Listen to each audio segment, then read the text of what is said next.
Another lazy cooking video from a popular YouTuber. Is this really worth eating?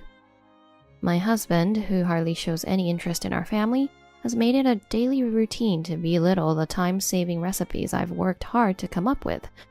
One day, I was informed by an acquaintance that they saw my husband walking closely with another woman, which was not me.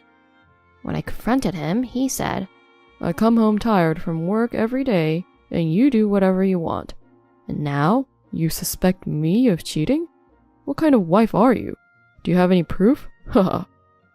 That night, I pretended to clean so Johan wouldn't get suspicious, and then I snuck out of the car in the garage. The dashboard, back seat, trunk. The interior light dimly illuminated the inside of the car. Without thinking much, I pulled down the driver's side sun visor. What's this? There I found an unaddressed brown envelope tucked in.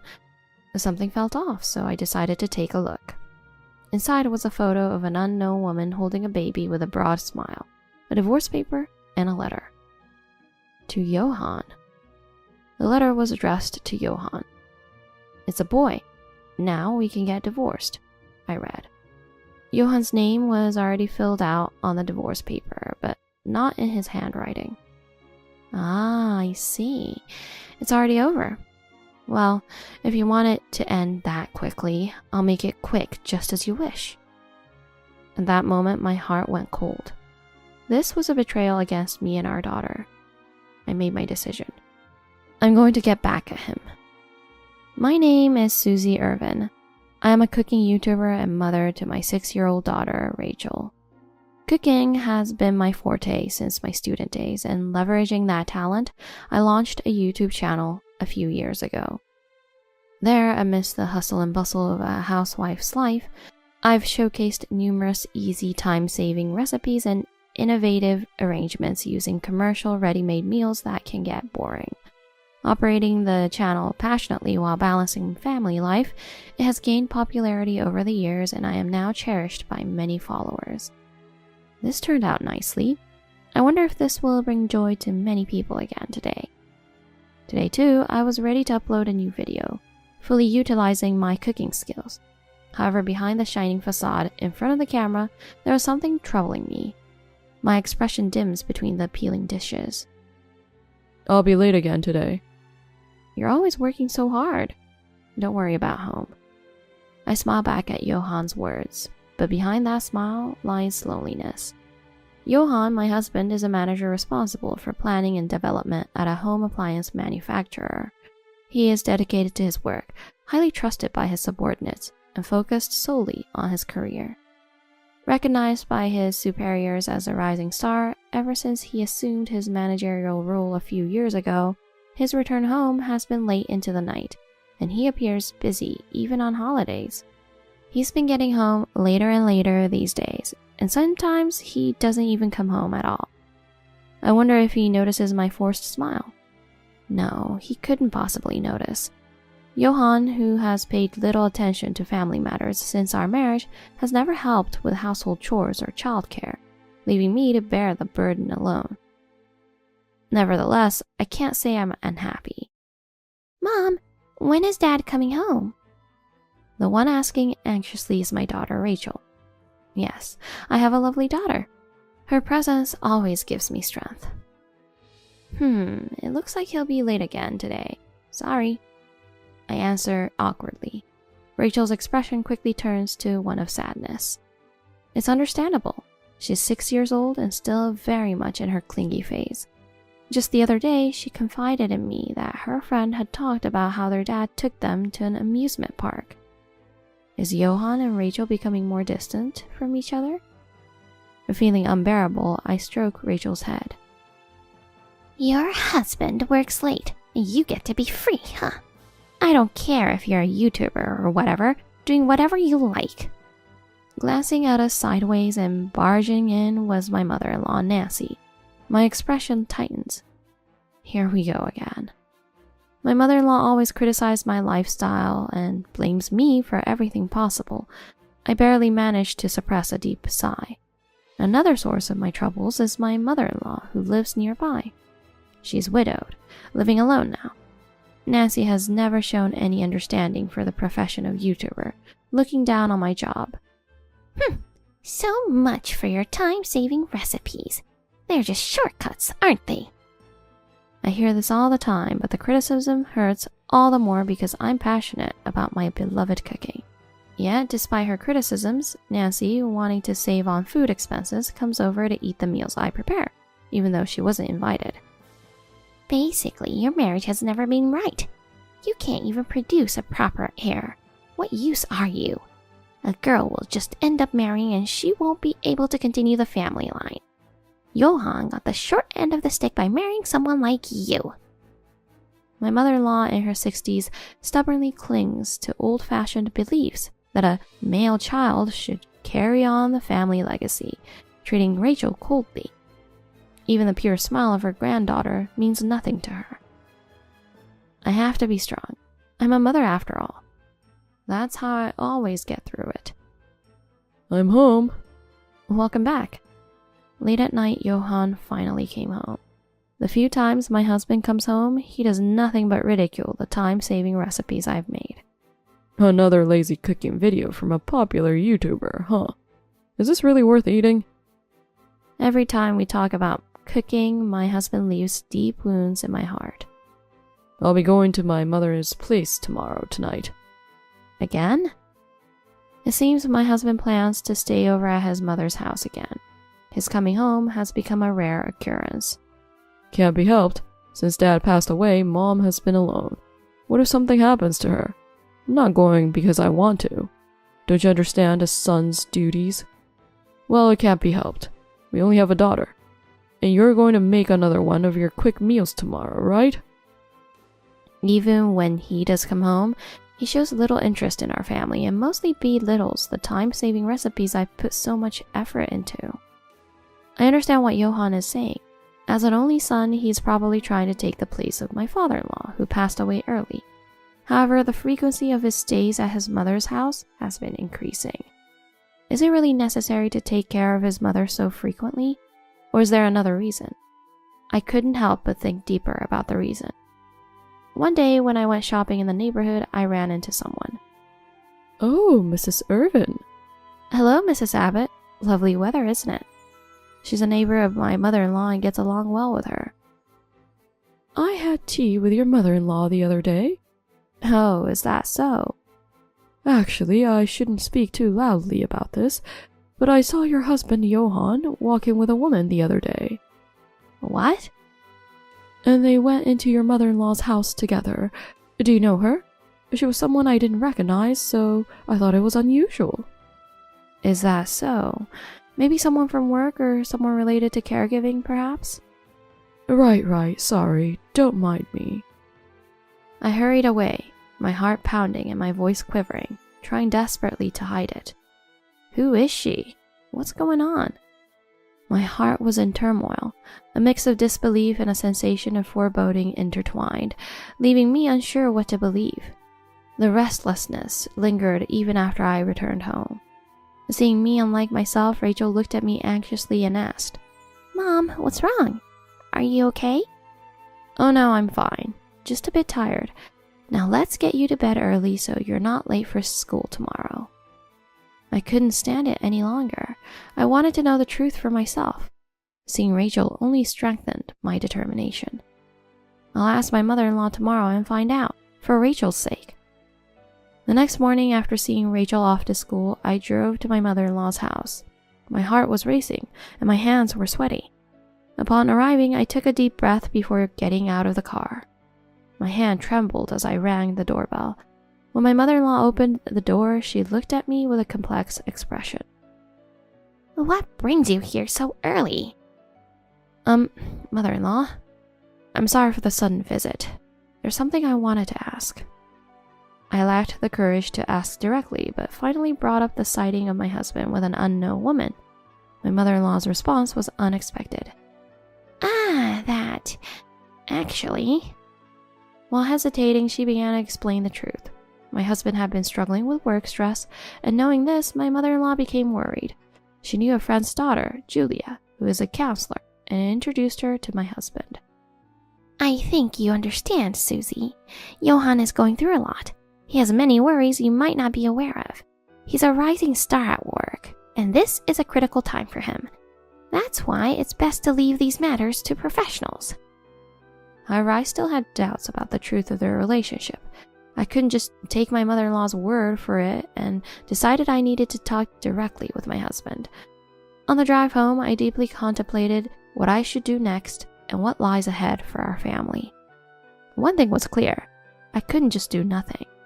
Through a conversation with my husband, I had to uncover the truth and consider our family's future. That was the only path left for me. The next night, when my husband returned home, I brought up the subject to confirm the truth. Someone from your mother's neighborhood mentioned they saw you walking with a woman who isn't me. They said she was introduced by your mother. What's all this about? You're talking about that? Yeah, that's right. I'm exhausted from work and all you do is whatever you want. When I come home, all I see are your so-called time-saving meals, which are nothing but shortcuts. I've been consulting her about my frustrations with this lifestyle. She's a counselor, a specialist in her field. She understands the pressures of my job, and I've been seeing her for a while now. He admitted to her existence without any hint of remorse. You, who just do whatever you like, wouldn't understand. With that, he quickly retreated to his study. A few days later, I received a call from Rachel's tutoring school. They couldn't confirm the payment for this month's tuition. It was supposed to be automatically debited, but the payment hadn't gone through, and they asked me to check. What's going on? There should be about $80,000 in that account. It doesn't make sense for the payment to fail. I hurriedly grabbed my card to check my account.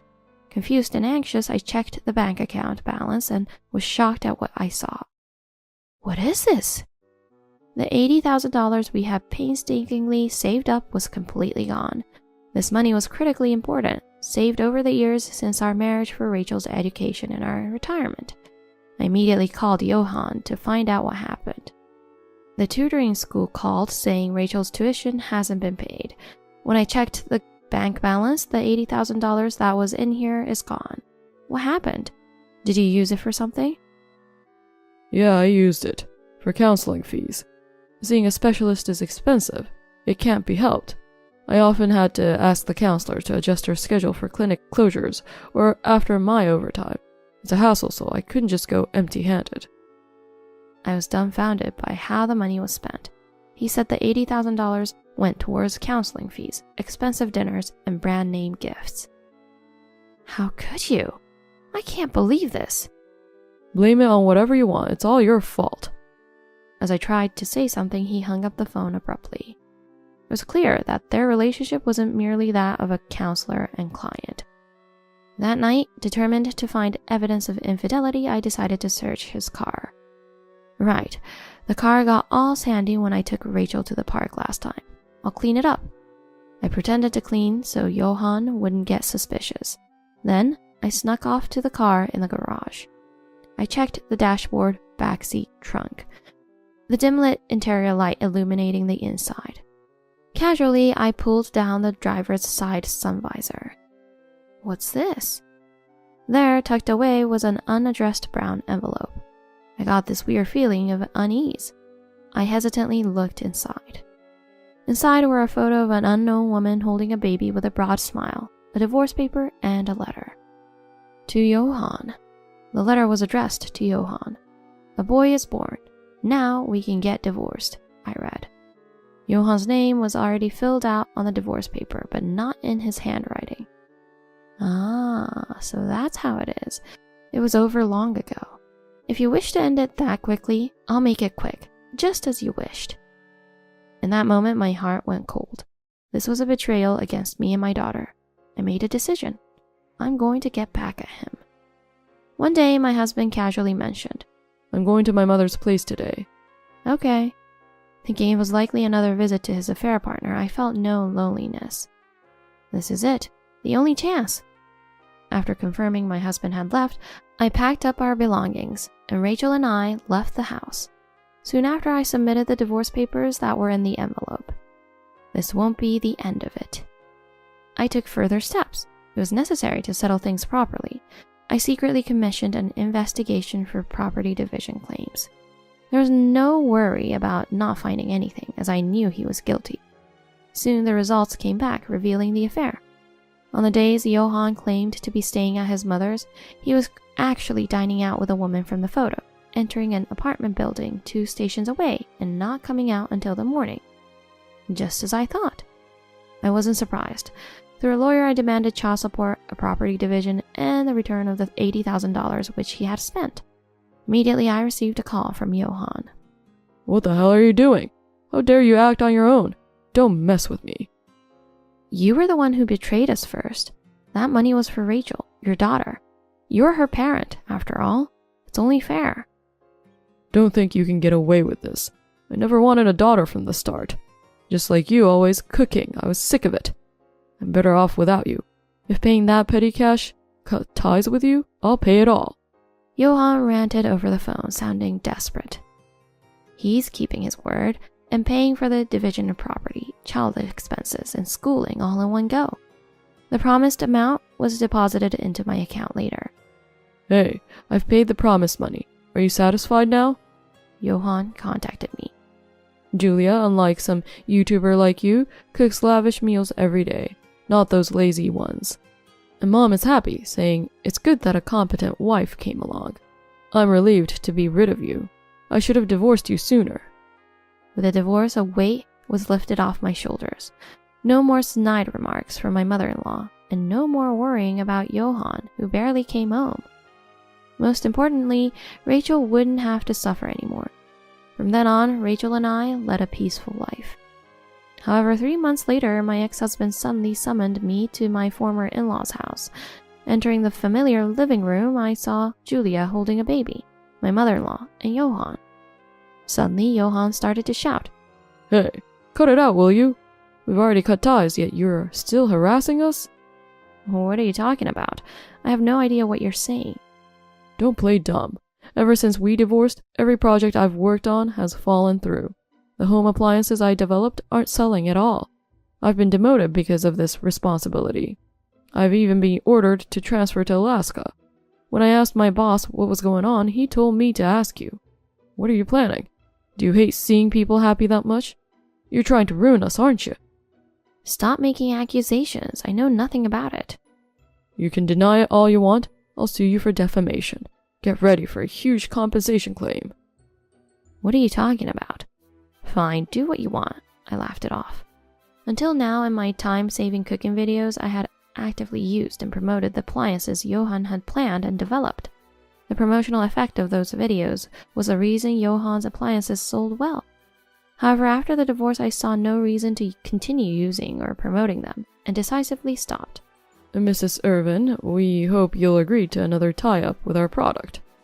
I'm sorry, but I am no longer Mrs. Irvin. My husband cheated on me, and he even had a child with his mistress. We have divorced, so I will no longer be associated with your products. They remind me of my husband, so please refrain from contacting me in the future. Please don't say that. It would be a huge loss for our company. Could you possibly reconsider your decision? We'll do anything, please. Following this, the company demoted Johan to remove him from his current role. Indeed, the company had realized that the increase in sales was not due to Johan's abilities, but had instead chosen me over my incompetent husband. After I shared the whole story of my interactions with Johan's company, Johan was completely disheartened. He wasn't as loud and confident as before, and he looked surprised and couldn't come up with a reply. Oh yes, I heard something interesting lately. It was about Julia, right? She seems to be going to the department store's food hall every day. A friend of mine works there. Apparently, she's been buying up ready-made dishes. What's for dinner tonight? Which store's dish did you go for? I'm sure your mother-in-law is thrilled with those luxurious ready-made meals. What? What do you mean, Julia? Hold on a minute, Julia. Explain yourself. Were you deceiving me? What? I mean, you said you'd spoil me, Johan. That you'd do anything for me. That's why I agreed to be with you, liar. Hey, Mom. It was you who said Susie was no good, and we should go for Julia. You were all happy about Julia's meals, praising how delicious they were. Coming over every night for a free meal because you're too cheap to spend on your own food. and now you're trying to act all innocent. It's not even homemade, it's all store-bought. It was a complete disaster. I no longer wanted anything to do with such despicable people. With that thought, I quickly left my former in-laws' house. I wish you all happiness. 5 years passed, and I was approached once again by the appliance company my ex-husband used to work for, asking for a collaboration. My heart wavered. Maybe I should just say no. The thought of possibly having to deal with Johan again made me hesitant. Then I was told, Mr. Irvin has resigned from the company. It seems his health hasn't been very good. What? Johan has stayed with Julia, who never attempted to cook, and they continued to eat only ready-made or department store meals. Without considering nutrition, they consumed meals high in salt, sugar, and fat, leading to accumulating stress and a disordered lifestyle. As a result, Johan ended up gaining 66 pounds, dealing with some health problems and not being able to work like before. Knowing Johan was no longer there, I decided to accept the collaboration. Mom, what's for dinner? I'll help. Thank you, Rachel. How about a potato gratin, your favorite? Yay! Mom, tie my apron, please. You've gotten really good with a knife. Of course, I'm the daughter of a popular cooking YouTuber, right? I'm going to be a YouTuber and stream cooking when I grow up. My next goal is to come up with some easy, healthy recipes that kids can make too. I want to help out all those busy moms out there. Yes, that's right. My next stream will be a collaboration with Rachel.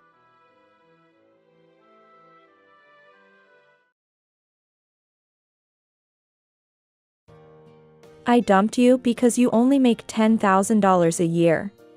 Poor people deserve to be thrown away.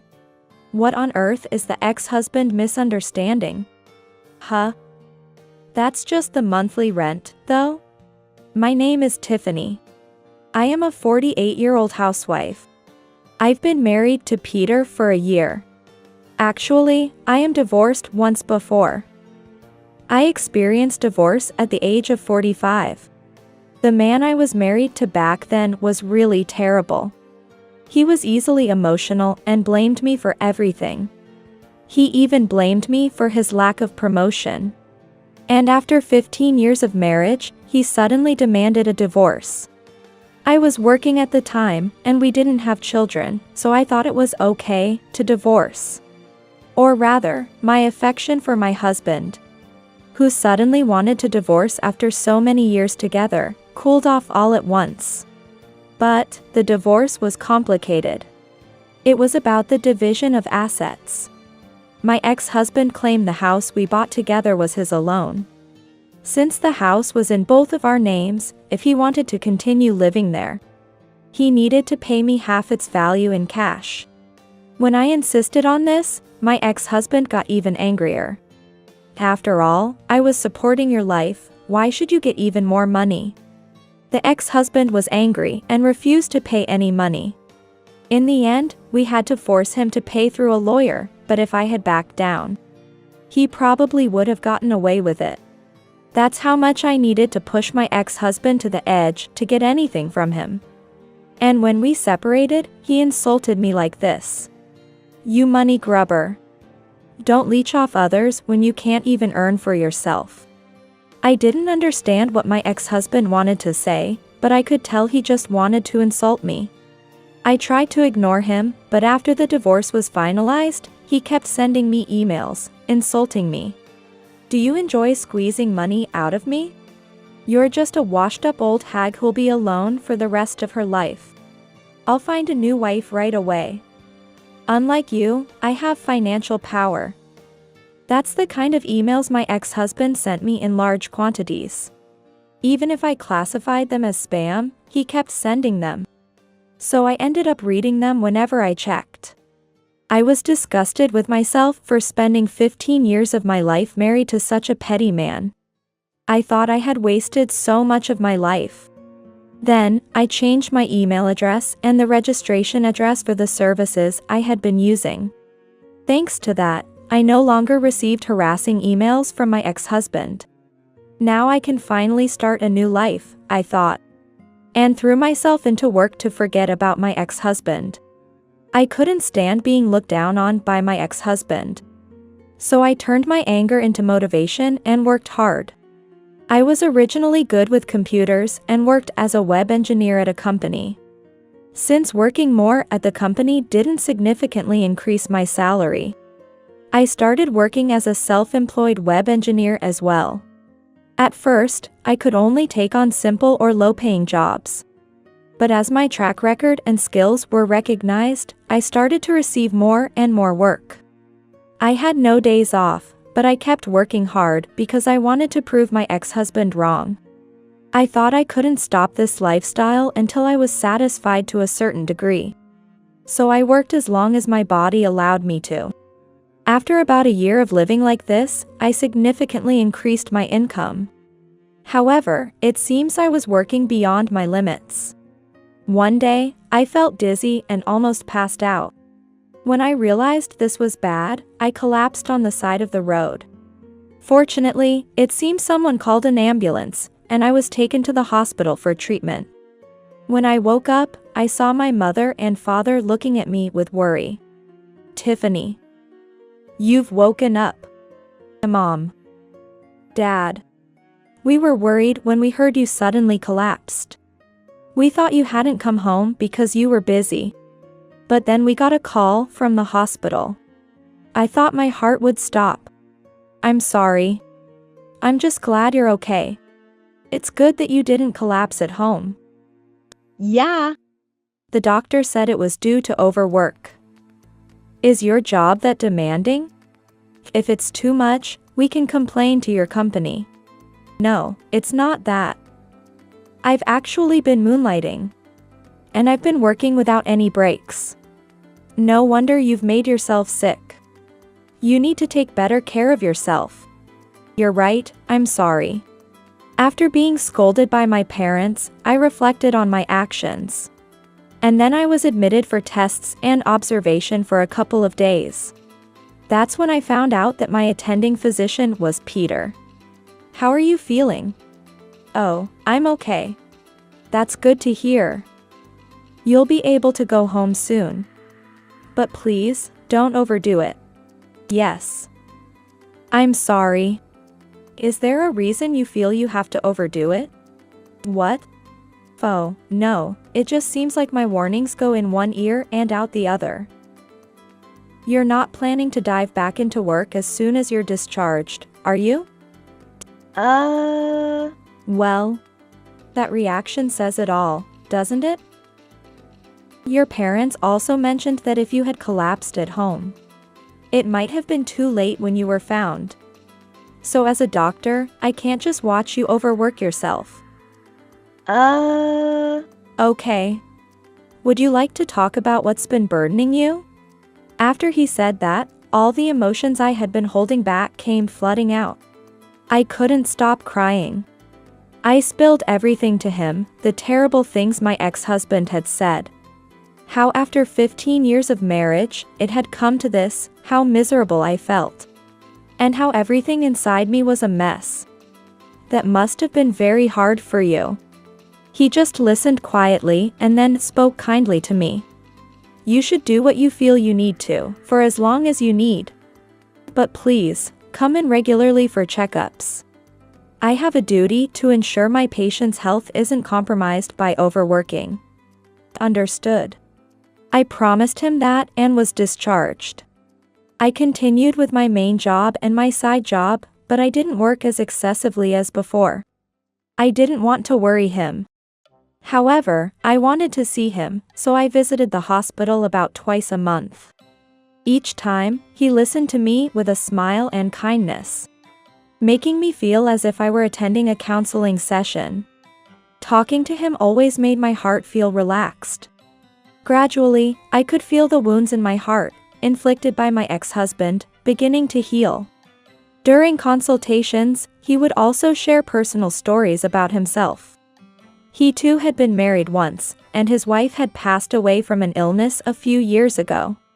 He was the type to work hard beyond his limits, which led to a serious illness. That's why he couldn't leave me alone. I was really down at the time. thinking what kind of doctor am I if I couldn't even save my own wife? So, I made a resolution that I absolutely want to save everyone I come in contact with. I see. I felt admiration for his words and beliefs. Though he was 2 years younger than me, being a doctor with a high income in his mid-40s. You'd think he'd be more interested in playing around with women or buying expensive things rather than having such passionate beliefs. As if he were a young doctor just starting out. I was drawn to him. After starting to visit the hospital, I invited him out to dinner one day, thinking that our relationship wouldn't progress from patient and doctor unless I made a move. I was incredibly nervous, but he happily accepted my dinner invitation. It was our first time meeting privately, and we had a wonderful time. He was very interesting to talk to, and being of the same generation, we had a lot in common. After that, he started inviting me out for meals and dates. And so, we began dating. I was happy to learn that love could start at any age. My time with him was truly joyful. I was happy just being with him. My parents were surprised, but very pleased to hear I had started dating the doctor from that time. I'm looking forward to hearing wedding news. No, it's too early to tell anything like that. My mother's sudden remark made me respond shyly. But I thought it would be wonderful if I could marry him. As our relationship continued for about a year, he proposed to me. I believe our meeting was fate. I want to spend the rest of my life with you. Will you marry me? Yes. Please take care of me. I was overjoyed to be proposed to. He became the person I loved the most out of anyone I had ever dated. I was happy to be getting married to such a person. It was great to be able to remarry at this age. My parents were very relieved. His parents were also very kind and good people, and they blessed our marriage. As a married couple, our life together was truly joyful and happy. I continued my freelance work but decided to quit my main job to focus on household duties, not wanting to worry my husband. Besides, I wanted to spend more time with my husband. And there was no financial worry, so there was no need to work so hard. I no longer felt the need to prove anything to my ex-husband. We were enjoying our happy days together. However, an unexpected event occurred. I encountered my ex-husband. This happened while I was waiting for my husband at the hospital where he worked, planning to go on a date. The clinic closed at 2 p.m. that day. So I was waiting in the waiting room for my husband's work to end. The hospital where my husband worked was a large university hospital. So sitting among the patients did not cause any inconvenience. The reception staff already knew about my relationship with my husband, so they didn't mind me waiting. I was reading my favorite novel while waiting for him when suddenly someone called out to me. Huh? Tiffany, isn't it? I looked up at the sound of my name, and there was my ex-husband, Eric. Eric. What unfortunate luck to encounter my ex-husband here.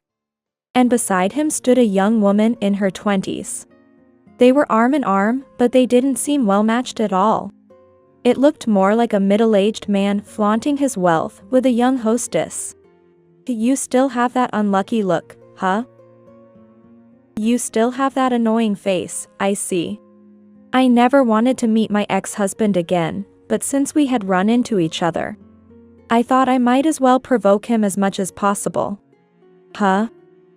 Who do you think you are? Don't get cocky just because I dumped you. He glared at me with a look of utter disdain. I dumped you because you were making just $10,000 a year.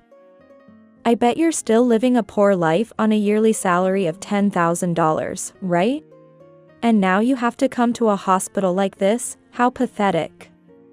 Your life is over. Unlike you, I've got myself a cute girlfriend, and I'm living happy days. He put his hand around the waist of the woman beside him. Poor people deserve to be dumped, right?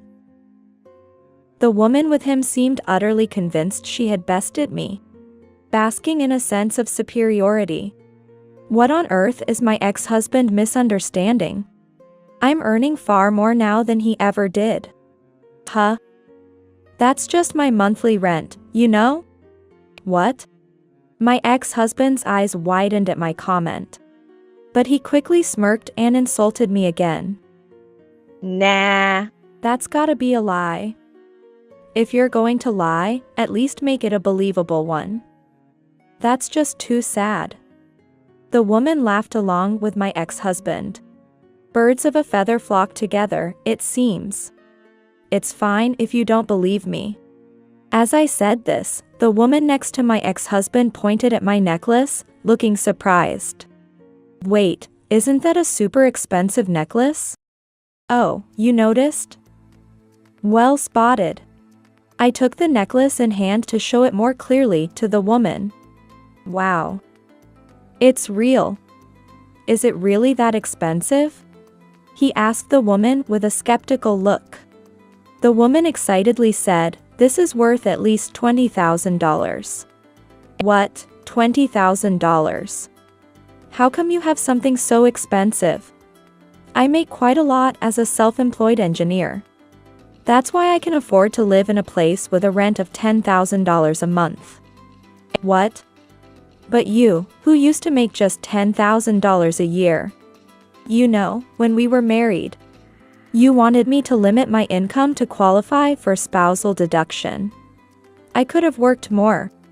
But you insisted I not neglect my duties as a housewife, forcibly limiting me. What? No way, he's that kind of man? Domineering much? The woman quickly distanced herself from my ex-husband's side.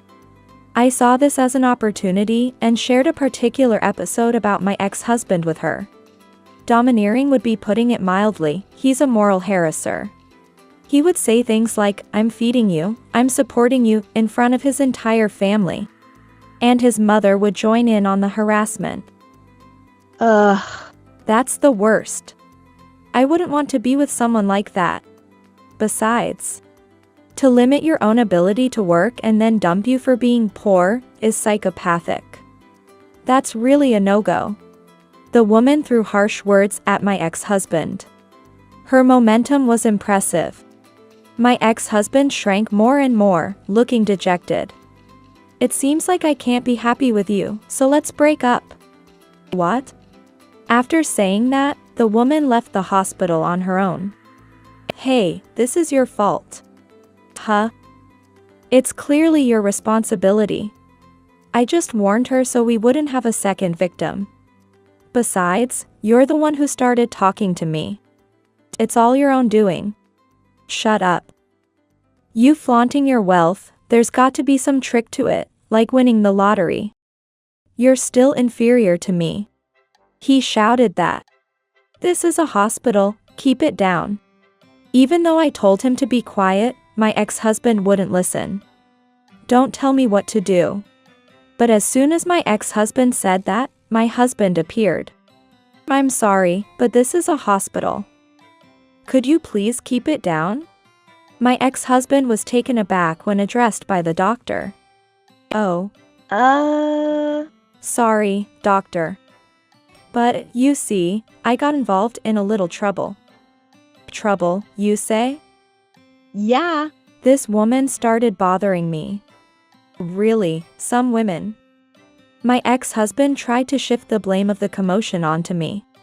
Some woman, you say? Indeed, she can be overly dedicated to her work. Has exceptional abilities, but sometimes misses the obvious. And is quite the unique woman, isn't she? What? My ex-husband was surprised to hear the doctor start talking like that. You seem to know a lot about her.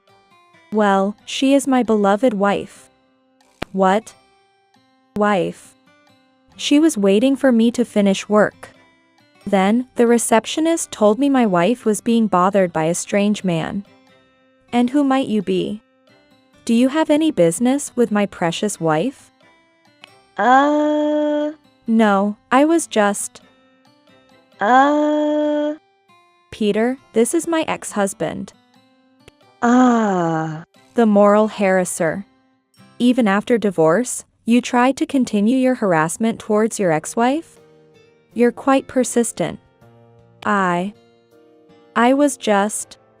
It seemed that at this point, my ex-husband finally realized that the eyes of everyone in the waiting room were focused on him. What? I haven't done anything. If that's the case, could you please leave promptly? And never appear in front of my wife again. I just happened to see her. Shall we call the police? No, please. I'll leave. Saying that, my ex-husband hurriedly left the hospital. His departure was so uncool that I felt a great sense of relief. It was good to let him know, in no uncertain terms, that I was much happier. But all of that didn't matter to me anymore. Being able to spend time with my current husband was the greatest happiness of all. I was also glad and impressed that my husband had chased my ex-husband away from me. Later on, I heard about my ex-husband from a mutual friend. Apparently, he had racked up a significant amount of debt trying to support the hostess who was with him. And after she left him, he was stuck with a huge debt. As a result, he is now a divorced, debt-ridden man in his late 40s, a rather pitiful status. Well, it's really just desserts and truly serves him right. On the other hand, I continue to spend happy days with my husband, who cherishes me the most. I look forward to creating many more joyful memories with my husband in the future.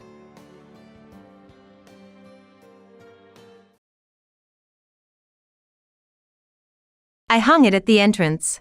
Take care of it for a week. Huh? Take care of what? My usually self-centered sister-in-law suddenly called me out of the blue. She said she left her baby in a reusable bag at our doorstep. But we moved yesterday? As soon as she heard my reply, my sister-in-law started yelling. I'm overseas. Find him right away. I hurriedly drove to the house we used to live in, but the baby was nowhere to be found. I thought, I have to call the police. With trembling hands, I took out my phone, little knowing the horrifying truth that awaited me. 10 years ago, I married my husband Ben and we lived together. We wanted children, but it didn't happen, and before we knew it, I was 38. Taking advantage of me was my sister-in-law, Tiffany, 5 years my junior. Her husband was a CEO, and my husband worked for his company. Using his position, Tiffany, who lived just a 10-minute drive away, often asked me to do her shopping, and after she got pregnant, she called me over more often, even making me clean the house and cook dinner. Even though I'm someone who enjoys taking care of others, I finally told my husband that it was too much. But he just said, I'll talk to her eventually. Sorry, but could you keep helping out for a while? He's probably being used by Tiffany's husband, so he must be in a tough spot. Thinking this, whenever Tiffany called, I reluctantly went to her house. Ugh, my stomach is heavy. Hey, Wendy. Stop daydreaming and get me the TV remote. Huh? What's with you? My sister-in-law was only 3.5 months pregnant. Yet, it felt like her stomach was already big. But since she was originally on the plump side, I didn't say anything extra. For an easier delivery, maybe you should move around a bit? You've never been pregnant, so don't give me advice.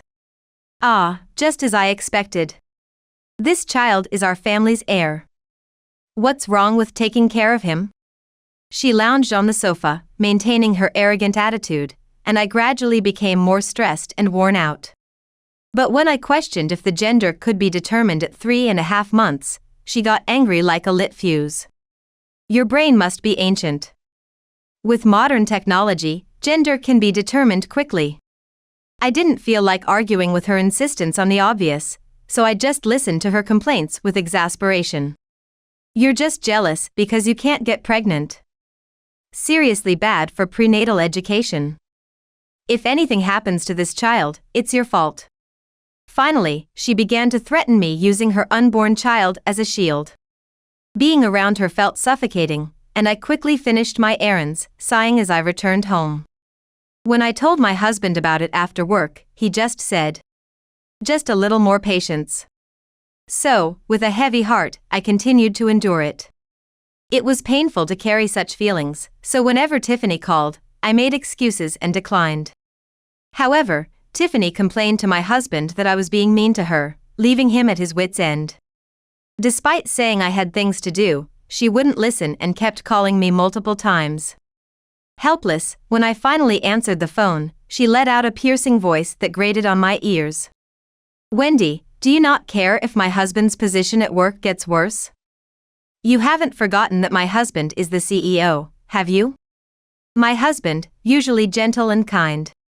With the sole intention of not causing him trouble, I had no choice but to go to Tiffany's place. And as time passed, Tiffany gave birth to a boy a month earlier than expected. Furthermore, the baby weighed over 140 ounces. I thought, despite being born early, isn't he too big? I wondered, but since I had never experienced pregnancy, I accepted that it might just be how things are. Tiffany named the child Sean and, as expected, called me as soon as she was discharged from the hospital, asking me to take care of the baby. Think of it as practice for childcare and fulfill your role as a wet nurse properly. You never know if you'll be blessed with one yourself, huh? I was annoyed by my sister-in-law's attitude, but considering how difficult things must be right after giving birth, I visited her every time she called. Plus, the baby was just so adorable. "Sean, you're such a good boy. Grow up healthy, okay?" Even tasks like changing diapers and giving baths for the first time didn't feel like a burden when I looked at the child's face. However, when 3 months passed, my sister-in-law started dropping the baby off at my house. "What's going on? You're all dressed up. My husband has a business dinner with some important people. I have to accompany him. So, I'm leaving Sean with you, the wet nurse." Although I thought it must be tough for the CEO's wife, who was now energetic again, to have so much to do, I diligently took care of the baby. But after that, Tiffany started bringing Sean over more and more frequently. "Counting on you again today. Isn't this getting a bit too much? You're not accompanying your husband again, are you?" "My husband is dealing with important negotiations right now, and I'm helping him. You should cooperate too." With an aggressive tone, my sister-in-law forced the baby onto me and hastily left. I thought, is wearing such a frilly dress really practical? Despite my doubts, I couldn't just leave the baby in front of me, so I attended to his needs. However, on that particular day, when I changed his diaper, I discovered that Sean had diarrhea. He didn't have a fever and seemed lively, so I warmed up the room more than usual and monitored him closely. In the evening, when Tiffany came to pick him up and I informed her about it, she aggressively confronted me. "You useless piece of... Did you feed him something to make him sick out of spite?" When I shook my head, denying any wrongdoing, my husband returned home. "What's all the commotion at the door?" "Big bro. I entrusted Sean to sis-in-law because I trust her. But she made him sick." Her voice, usually rough when berating me, now sounded meek, and she started crying. I understand where Tiffany's coming from. Wendy has no experience in childcare. It was a bit cold today, so maybe he caught a chill. I'll apologize, so please forgive her. My husband stood up for me, but without having done anything wrong, I didn't see the point in apologizing. With a sense of frustration, I watched Tiffany and Sean leave. Feeling dejected, as I started preparing dinner, my husband suddenly put on a serious expression and took out an A4-sized envelope from his bag. "Wendy, there's something important I need to tell you. Forget about dinner for now and have a seat." Presented with the documents spread out on the table and the words my husband uttered, I couldn't immediately believe it. Moreover, it was something I hadn't even imagined, so I was taken aback. However, seeing my husband's unwavering determination, I quietly nodded. A week later, as I was unpacking and tidying up cardboard boxes, my sister-in-law called me. "I left him hanging on your house's doorknob, so take care of him for a week." "Huh? Take care of what? Don't play dumb. It's obviously our kid. You've already taken him inside, right?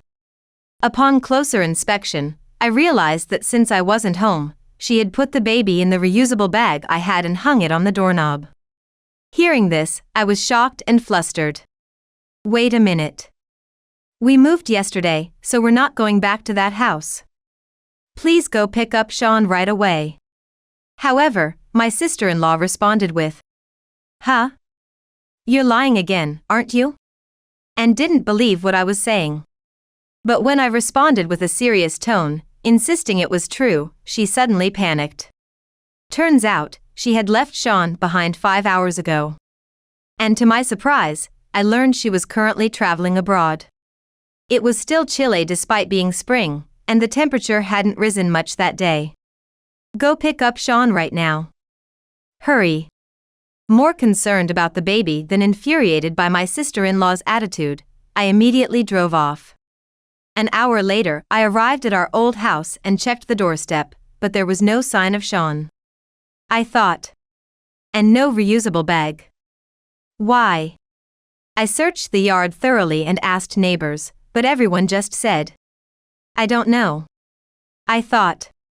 How come there were no cries either? Feeling like there was no use continuing the search, I thought of calling the police, and I grabbed my phone. That's when I received a call from someone. What? What do you mean? Listening to the shocking content, I was speechless. After the call ended, unable to process my thoughts, I walked around in a daze until my sister-in-law called. He was in the reusable bag hanging on your doorstep, right? About that, he's nowhere to be found. Seriously. This is bad. If we don't find Sean, my husband will divorce me, and it'll be your fault. Even over the phone, I could sense Tiffany's panic. Unable to continue like this, I decided to inform her that I would report it to the police and have them search. But she adamantly refused. If you do that, it'll become a big deal, and my husband will find out. Isn't Sean more important than your image? Sean is just a tool for extracting money from my husband. Hearing those words, I was stunned by her selfishness. Ignoring my presence, I heard her talking to someone else. After a while, Tiffany said something even more unbelievable.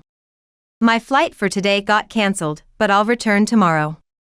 Don't let my husband find out. If you find Sean, let me know immediately. I'll do what I can. After hearing my response, Tiffany seemed satisfied and hung up.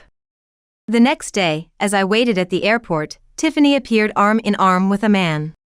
Upon seeing me, she approached with a displeased expression. "Wendy.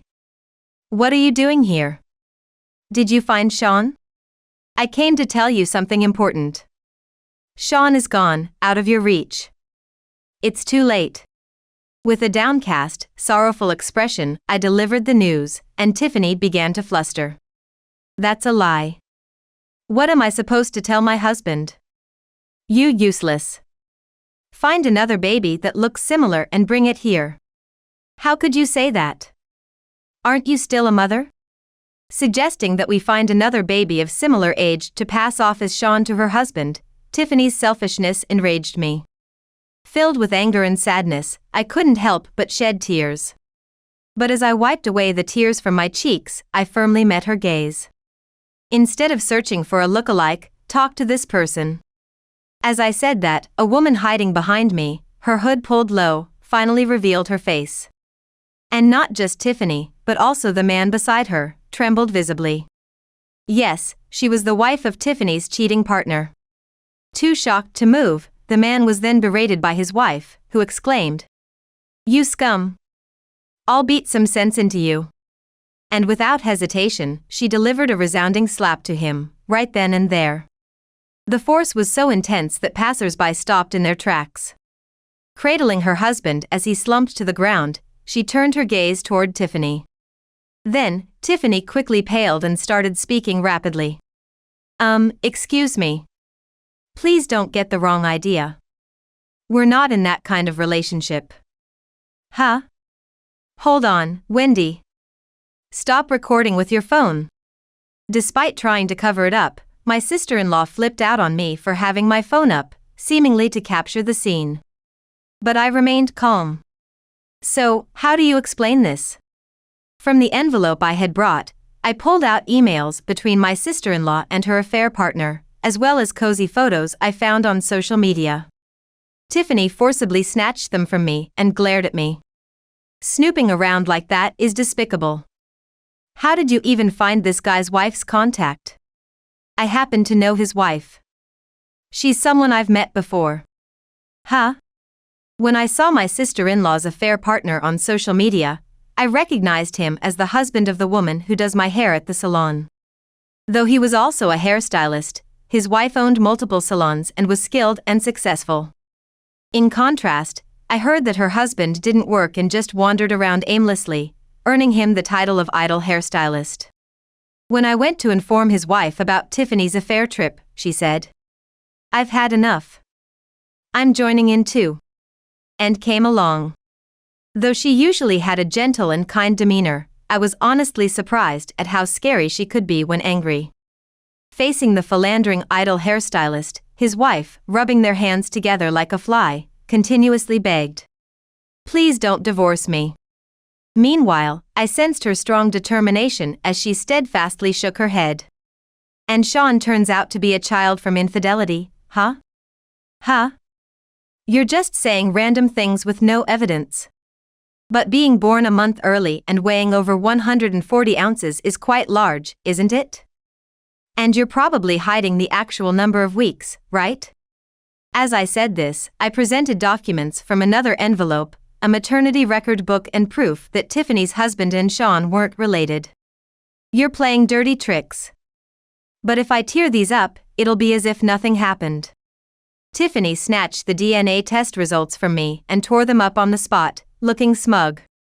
She probably thought she could get away with it, but it wouldn't be that easy. It's better to talk directly with the person who gave me these documents. When I turned my phone screen toward Tiffany, her eyes and mouth widened so much it looked like she was about to scream. And for good reason. On the screen was Tiffany's husband.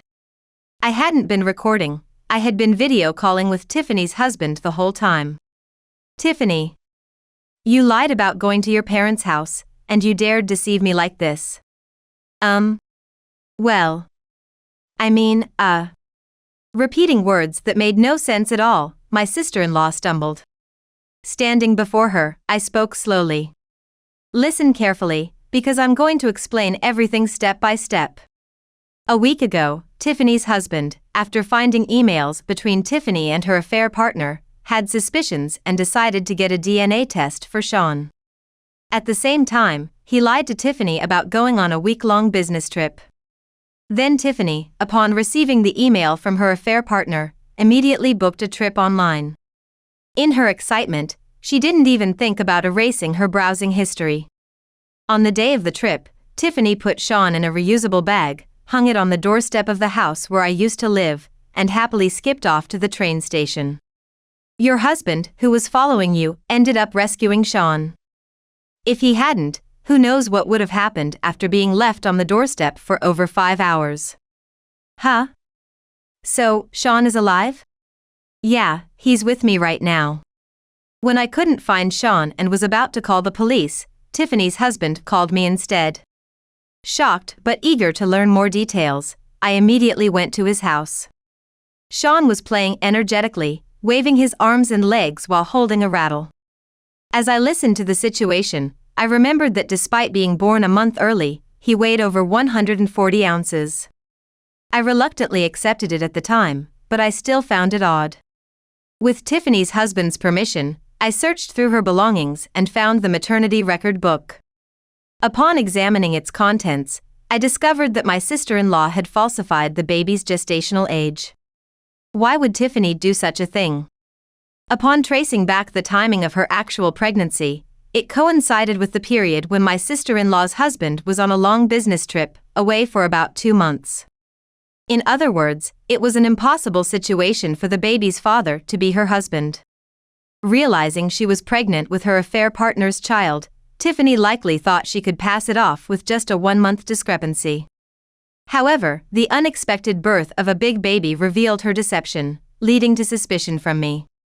At this point, the affair partner, whose child's existence was now exposed, began apologizing to his wife, prostrating himself on the floor and banging his head. However, his wife coldly said, "From now on, you'll live on your own," and slammed the divorce papers on the table. As she kicked away the begging adulterer and walked away, her determined stride radiated confidence. On the other hand, my sister-in-law's husband wasn't staying silent either. "Of course, we're getting divorced. Go be with that man over there." "No way. I only liked his face. He's broke anyway. Are you with me just for money?" Hit with a nerve, my sister-in-law faltered in her response. "You said Sean was just a tool to extract money from your husband. Stop talking nonsense. I heard yesterday's phone call from Wendy. To ensure my sister-in-law couldn't wriggle out of this, I recorded our conversation for evidence." While we were talking, Tiffany's husband, who had been silently listening, turned red with deep furrows in his forehead. Upon learning the shocking truth, my sister-in-law seemed to tremble slightly. However, after a moment, she remembered something and peered into her phone screen. If Sean had been fine, everything would have been okay, right? Besides, even though we're not biologically related, I gave birth to him, so he's practically your child too. With such a feeble and selfish argument, both Tiffany's husband and I involuntarily exclaimed, "Huh?" at the same time. Seeing our reactions, Tiffany seemed to think she had managed to evade the situation successfully. She put her hands on her hips and looked smug. With just one word, "Enough," Tiffany's husband ended the call abruptly. "Hey, why did you do that? I did everything you asked me to as much as possible. Didn't it suit your taste?" Tiffany tried calling her husband from her phone, but he rejected the call and she couldn't get through. "Anyway, Tiffany, did you know that putting Sean in the reusable bag and leaving was a crime?" When I showed her the screen, Tiffany, suddenly trembling, collapsed on the spot. "Tiffany, we're done here. Goodbye." With nothing more to say, I left Tiffany behind and walked away, feeling a shiver down my spine. When I looked back, my sister-in-law had a terrifying expression, her eyes bloodshot and her eyebrows twitching. "I'll tell my brother on you. It's because of you that I moved without telling him, and now all this happened. My husband decided to move because he felt sorry for me being exploited by you. And of course, he knows everything about this incident. He won't let you near our family again." Feeling abandoned by the only ally she thought she had, my sister-in-law cried out loud on the spot. Even after all this, she didn't utter a single word about Sean. How selfish can one be? This is not the time to cry. Go and pick up Sean immediately. If I'm getting divorced, I don't need the baby. What kind of person are you? I won't forget your words. No matter what happens, I won't let Sean return to you. Having bid farewell to my irredeemable sister-in-law, I walked away with a certain determination in my heart. Later, I reported my sister-in-law abandoning the baby to the police. Though he was quickly taken into custody, her actions were deemed severe, and Tiffany faced significant interrogation by the police. My sister-in-law was served divorce papers by her husband and cut off from her own family, leaving her alone. Having been demanded $15,000 each in compensation from her husband and her affair partner's wife, Tiffany borrowed money with her affair partner to pay the compensation. However, as it turned out, the company she borrowed from was shady, and she ended up being forced to work in dimly lit places to repay the debt. My determination is to raise Sean as my own child. When I told my husband, he readily accepted. Oh, I almost forgot. I'm also blessed with a new life. I'll cherish these children and ensure they live happily.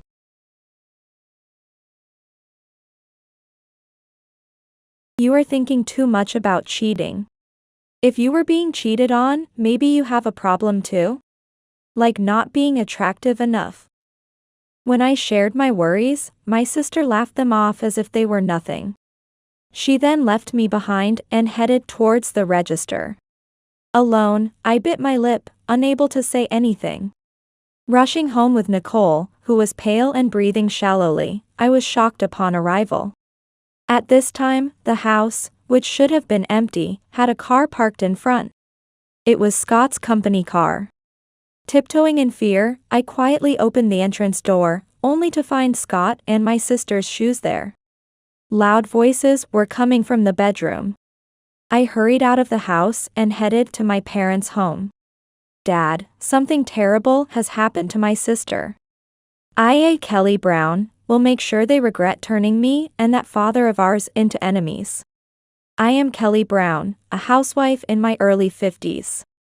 My joys are reading, laughing, and making others laugh. I consider being cheerful my forte. Despite my quiet and plain appearance, I've been told I'm like a comedian when I talk. My family is the complete opposite of me. Unlike me, who resembles our father with small eyes and a nose. Patty is a beauty inherited from our mother and has always been glamorous. She has always ridiculed me for my looks. For instance, I'll never forget something that happened over 30 years ago. After graduating from high school, I was struggling with makeup when Patty suddenly spoke to me. Ew. You're putting on makeup? It doesn't suit you. You should just stay barefaced and blend in with the old ladies. She looked down on me without any remorse, even as I was outraged. My memories of childhood are filled with my selfish and mean sister. As we grew into our 20s, Patty became an elementary school teacher. While I was employed at a local company, she mocked even that. Well, private sector jobs have no security. I, on the other hand, am a civil servant. So my job's secure forever. Isn't that the best? Though Patty was boastful, our mother, who was also a teacher, frowned and sighed. Our father, the jokester, could turn even such situations into jokes, making us laugh. However, my heart only truly cleared up when Patty wasn't around. I fell in love 3 years into my job, at the age of 23. The man was a quiet colleague who wore glasses, named Scott. As I eagerly went on dates, I faced a barrage of sarcasm from Patty every time we met. She criticized everything from my clothes, makeup, to my taste in men. Yet, I disregarded it as usual and joyfully deepened my love with Scott. I'm getting married to Scott. I've already introduced him to Mom and Dad. You should meet him too, sometime. I announced my marriage to Scott over the phone. Then, Patty, who was still single at the time, responded in an irritated tone. Huh? Getting married before me? Unbelievable. Normally, you defer to your older sister. That's the worst. There wasn't much I could say except, I don't care. I went ahead and got married. I truly believe I was happy spending my time with Scott. Eventually, Patty got married too. It seemed like an arranged marriage, and I worried if she did it just to compete with me. Her husband, like Patty, was a teacher and seemed very earnest. Patty had children before me, and I was relieved not to receive any snide remarks then. Things were peaceful at that time. Little did I know, this peace would soon be shattered. After giving birth, I quit my job. Busy with childcare, I couldn't care less about my appearance, letting both my hair and face go. Scott began to neglect me all of a sudden. You've started to look like an old lady, he'd say and sigh as we passed each other. I wanted another child, but Scott was against the idea and wouldn't agree to it. It was a real shock, and I even considered divorce. When I consulted my friends and parents, they all listened sympathetically. On the Thanksgiving day at my parents' house, I confided in my sister, Patty, out of desperation. However, her response was less than helpful. You're lucky to have gotten married at all. If you have complaints, why don't you just divorce him now? Stop nagging. Patty said this with an air of annoyance, then fixed her makeup and went out. Left behind was my brother-in-law, looking isolated as he took care of the children. seemingly uncomfortable at his wife's family home. While realizing I couldn't get along with my sister, I was troubled by Scott's coldness. Yet, I couldn't bring myself to leave him, and time just passed. Now, nearly 30 years later, the worries of my youth have faded into the busyness of life. And I have not divorced Scott. The romantic feelings have long since ended. But I still consider us to be companions under the same roof. After our daughter, Nicole, entered middle school, I started working as a cashier, which gave me a place outside of my home. However, the store where I worked for many years is closing. The store where I work is closing, so I'll be unemployed from next month. When I mentioned this at dinner, Scott looked up, seemingly surprised. Nicole, who had been quietly eating her hamburger, swallowed and then suggested, "That's okay. You've been working hard all this time, so why not take a break? If you quit your job, we can align our weekends. Let's go on a family trip or something." I was delighted by Nicole's suggestion. Until now, it had been difficult to align our schedules because I was busy on weekends when Scott was off. But as Nicole said, it would now be easier to coordinate. Nicole works in the service industry, so despite being a full-time employee, she can choose her holidays to some extent. After dinner, as I was washing the dishes, Scott suddenly spoke to me. It was rare for us to have a conversation, except maybe while watching TV. "So, you'll be at home all the time if you're not working?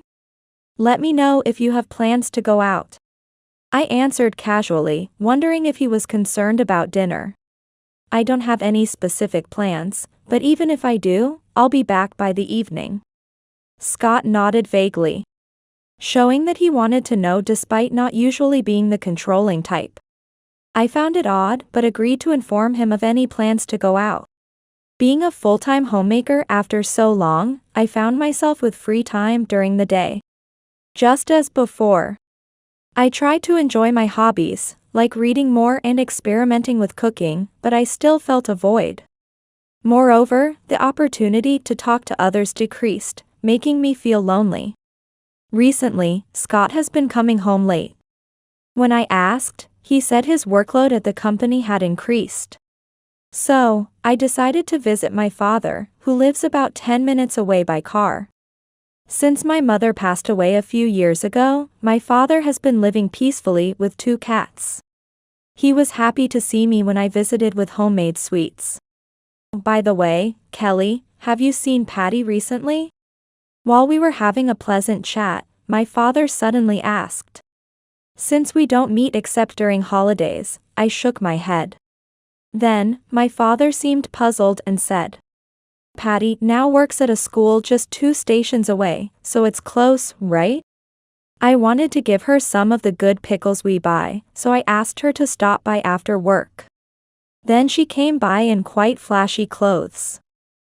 Is that how young people dress these days? I couldn't answer since I hadn't seen the clothes myself. Incidentally, I dislike pickles, but they're Patty's favorite. Something was odd. Patty's phone rang on the table, and when I went to give it to her, she snapped at me not to touch it. She also seemed to want to place her phone face down.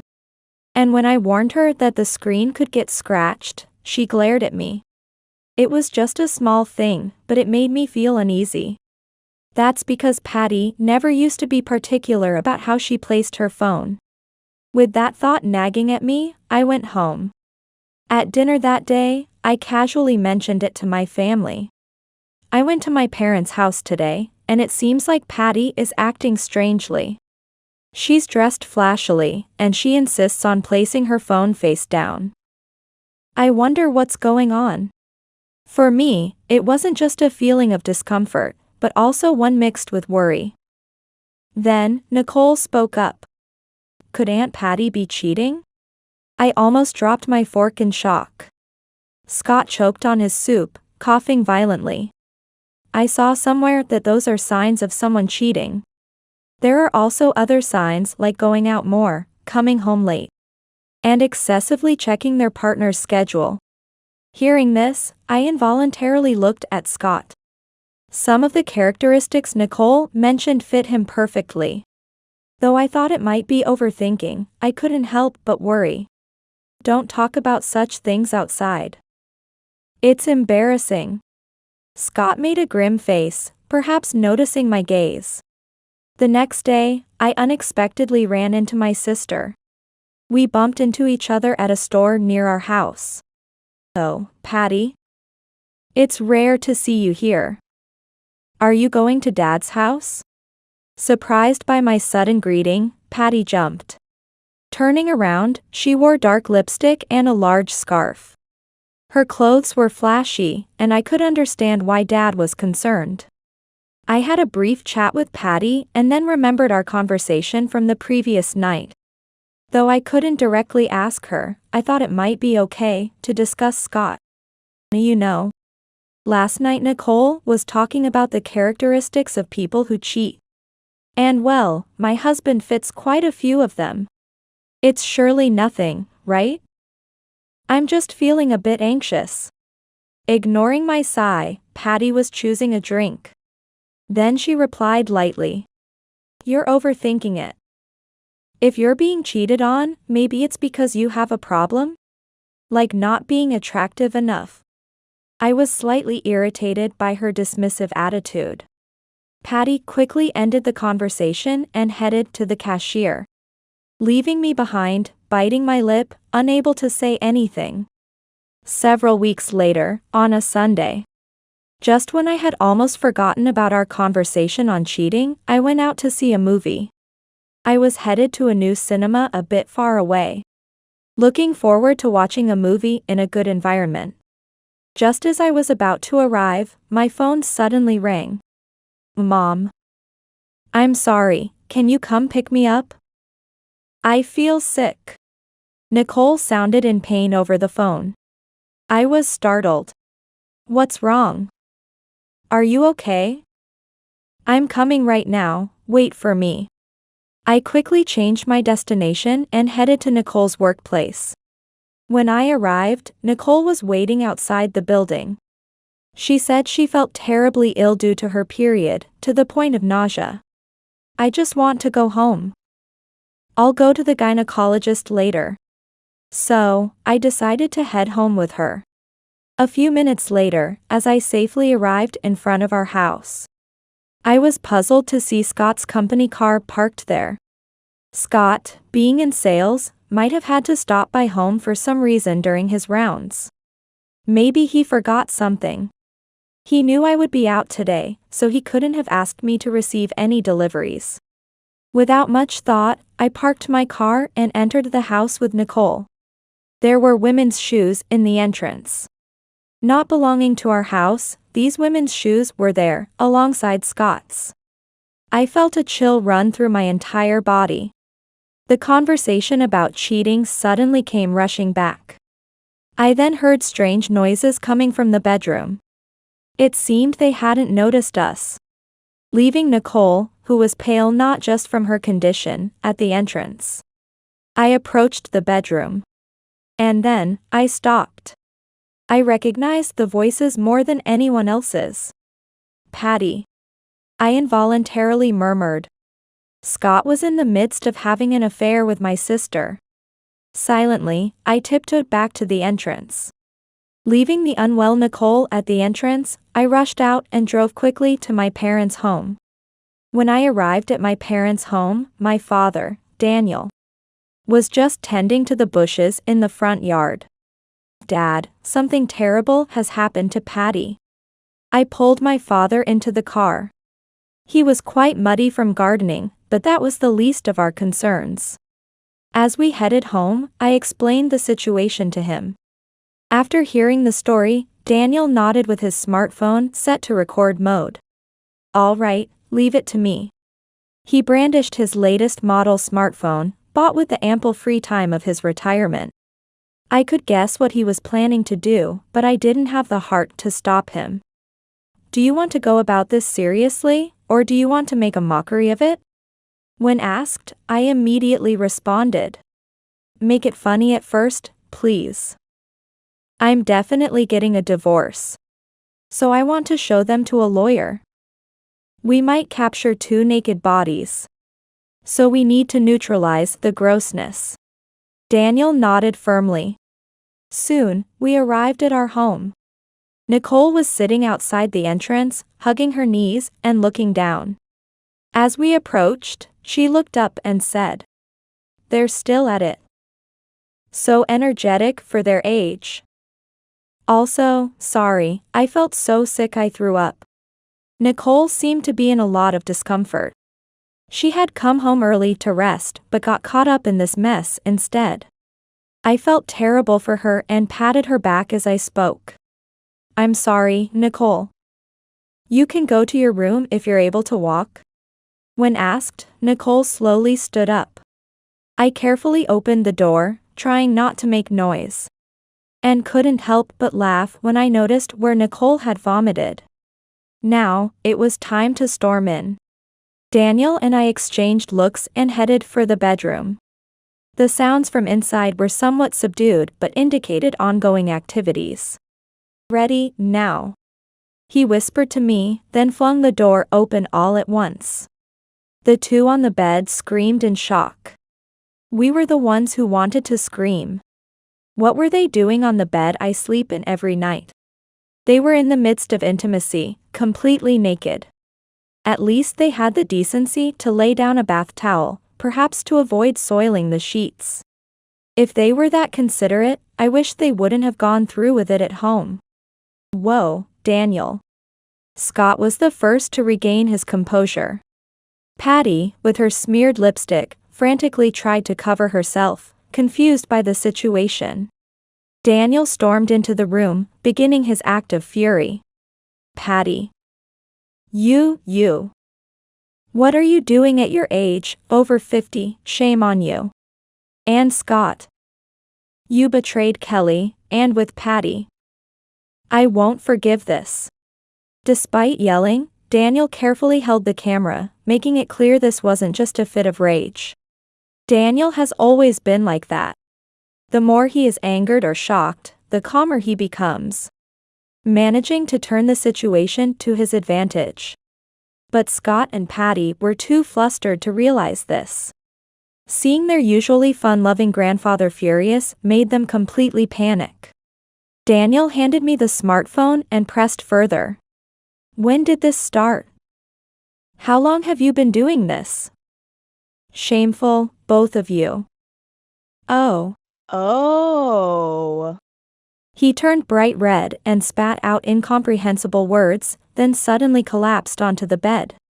For a moment, I worried he had really fallen ill, but he had carefully chosen a clean spot to fall, indicating it was an act. I quickly played along. "Dad. This is serious. He might have burst a blood vessel from anger. He's not breathing." While pretending to panic, I kept the smartphone camera focused on Patty and Scott. Patty was fixated on Daniel, oblivious to my recording. She turned pale and blurted out, "We need to discuss the inheritance." Scott was also pale, but he seemed genuinely shocked by his sister-in-law's words. Covering his lower half with a fallen pillow, he muttered in disbelief. "Is that really what you're worried about right now?" I agreed with him. Then, Daniel sat up with a sigh, looking at Patty, who was frozen in shock. "Patty, you're really bringing me down. That's just the lowest. How did you end up like this?" The disgust was evident on Daniel's face, not as an act this time, and I couldn't help but sympathize. As Daniel got up, Patty frowned as if realizing the gravity of the situation. While recording the shameful state of Scott and Patty, I egged them on. "That's terrible, Patty.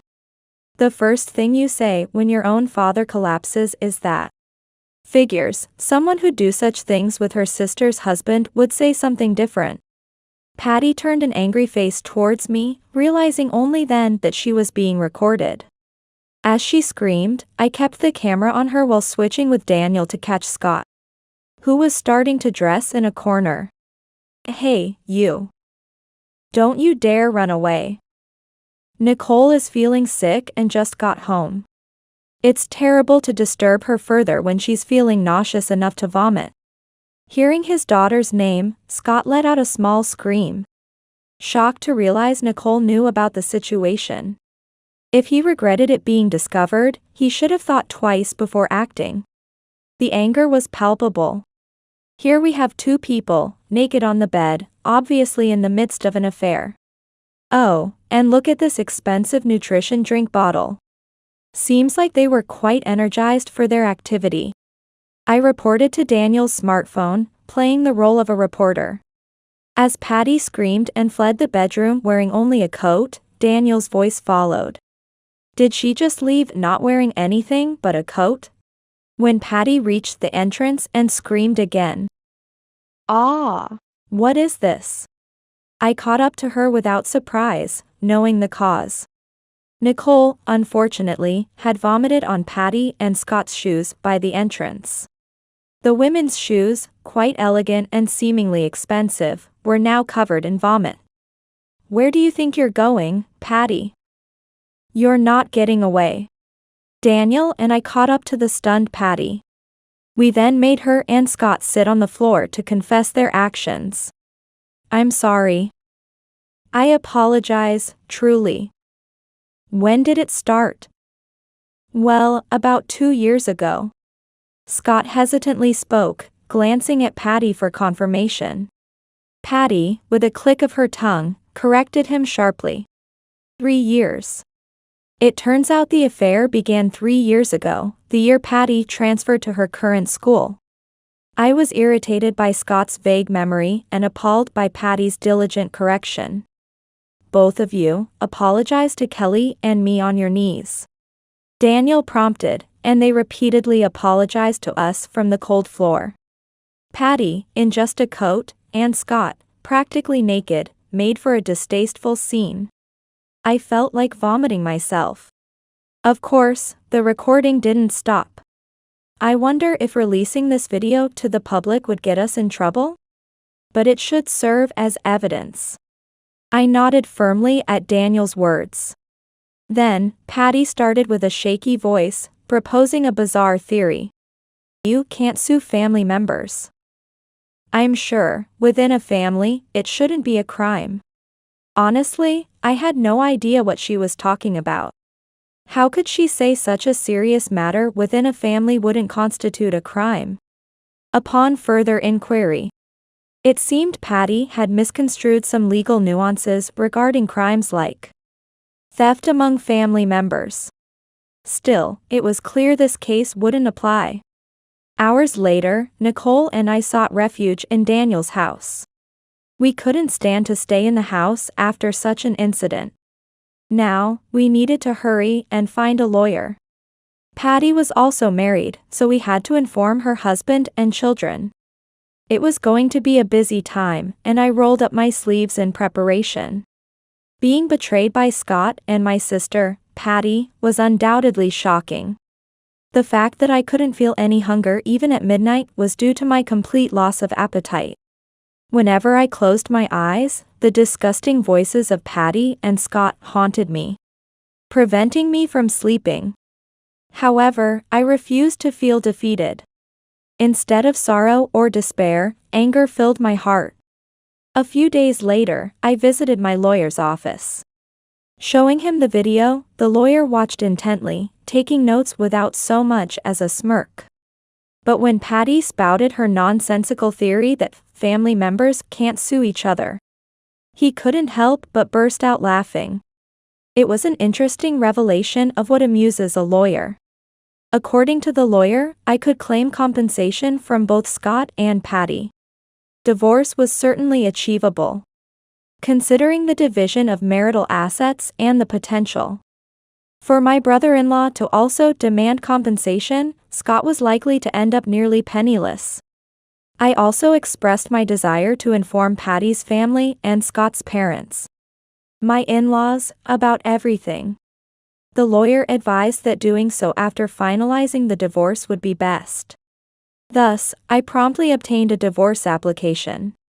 It was to be presented to Scott once the discussions on asset division were complete, Just a week later, my divorce from Scott was finalized.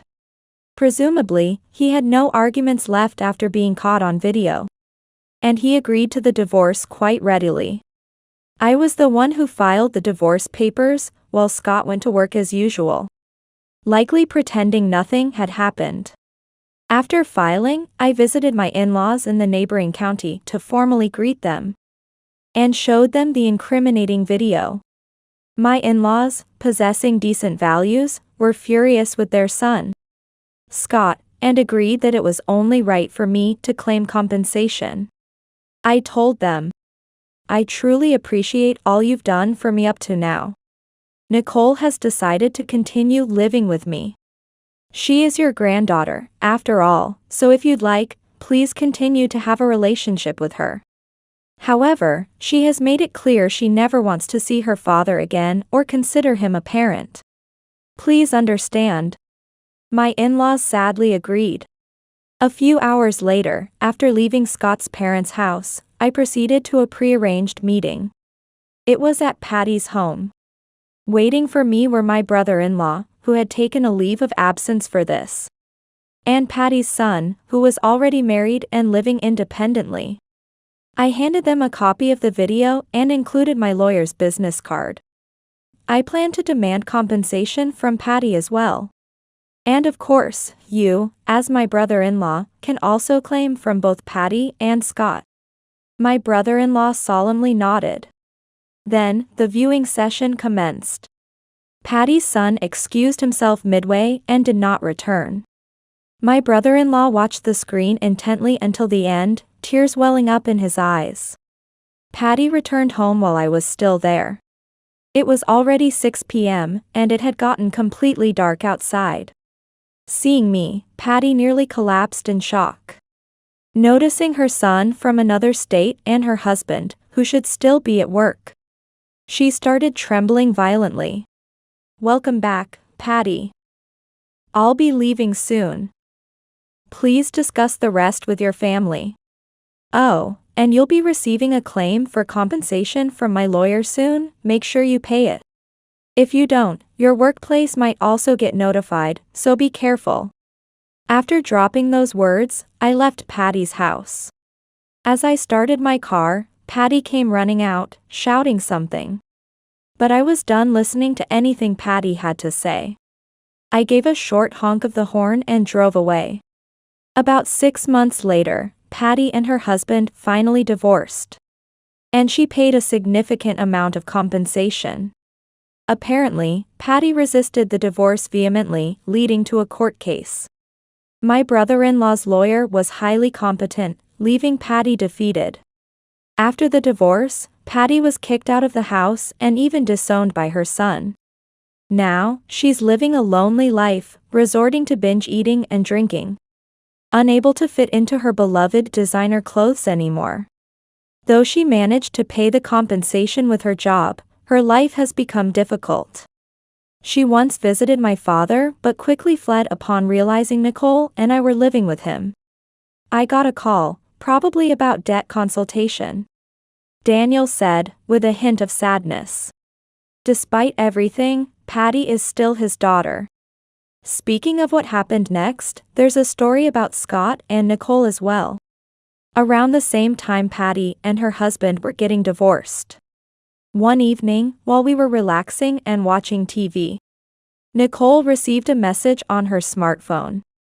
She frowned upon seeing it and promptly blocked the number. It appeared to be from Scott, asking for her to see him.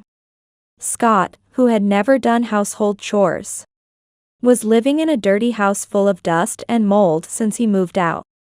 His message mentioned his deteriorating health and finances due to eating out too much. He said he saw me and Mom walking arm in arm, looking happy, and it shocked him. He wrote that he wanted to walk with me too. Ugh. No way. Seriously gross. I want to erase his existence from my memory. Nicole shivered in genuine disgust. While Daniel seemed to miss Patty, Nicole wanted nothing to do with Scott forever. Now, here's a story about divine retribution given by chance. This wasn't my doing, but Patty and Scott ended up facing further consequences. The story goes back to when Patty and her husband were in the midst of their divorce dispute. At that time, not only Patty and her husband but also Patty's son's family were involved in numerous family meetings. Patty's 4-year-old grandson, Ben, had been watching all of these adults in their sorry state. At 4 years old, he was practically still a baby and couldn't fully grasp the situation. As a result, Ben innocently shared with his kindergarten teacher and friends. My grandma and her sister's husband were naked in bed together. Grandpa, Dad, and great-grandpa were really mad at them. Why can't people sleep naked? Is it because they'll catch a cold?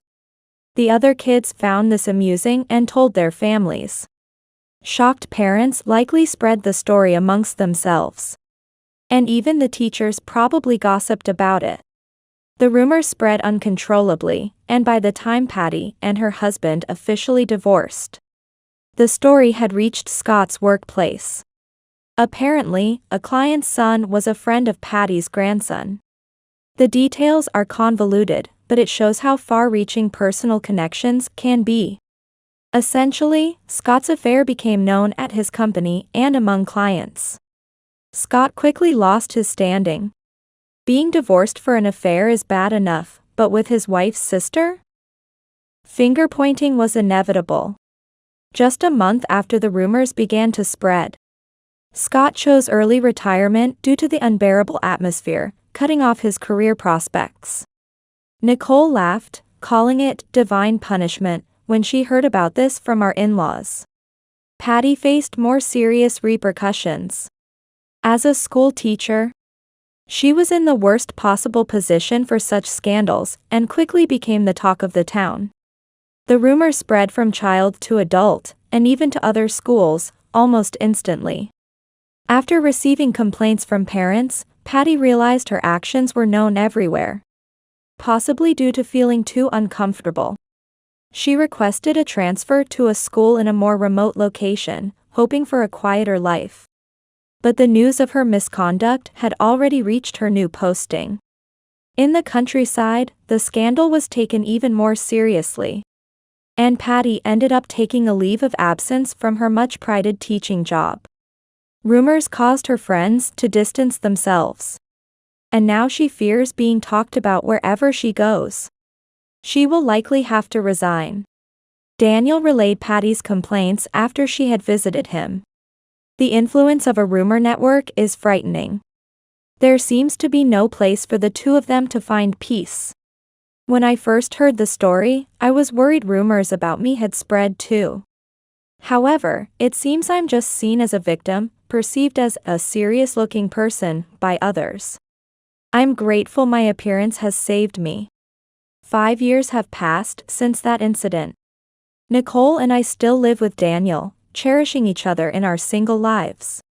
Daniel is still full of life. And our home feels wonderfully comfortable without Patty looking down on us. Nicole seems to have little interest in getting married.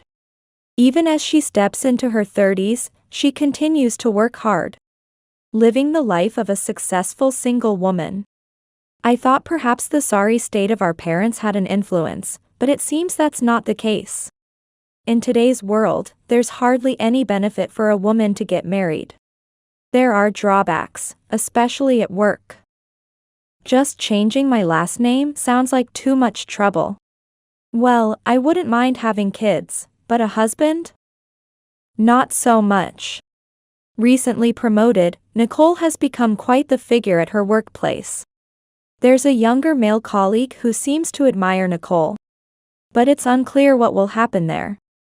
My in-laws maintain a good relationship with Nicole, their granddaughter.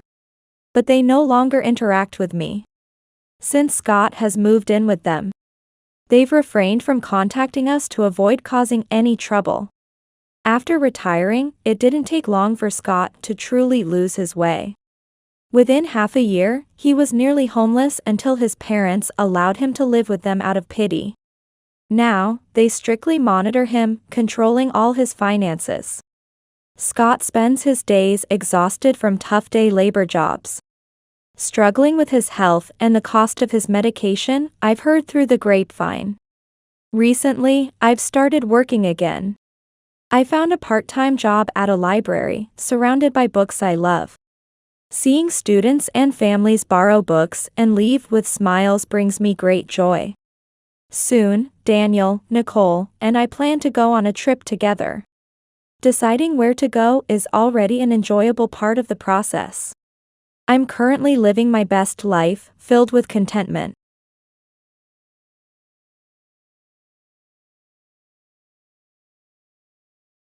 Sorry. I ended up taking your beloved person away from you. I hope you find someone new and good for you. Turns out, my soulmate wasn't you but your sister.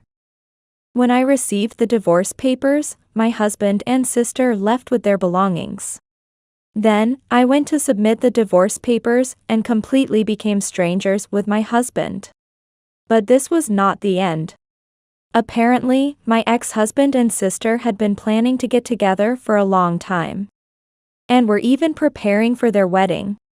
And then, I received an invitation to their wedding. I was furious. After what had happened, my anger surpassed my sadness. Watch me, I will definitely get my revenge. My name is Angela, a 25-year-old office worker. I had just married Ethan. Our encounter dates back to our university days.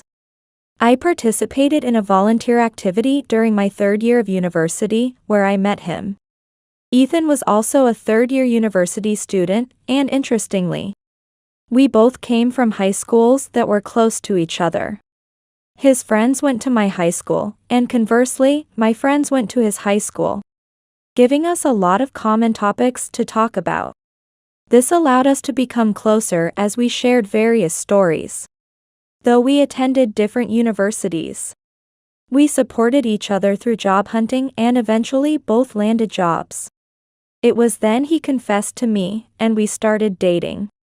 Our relationship continued smoothly from there.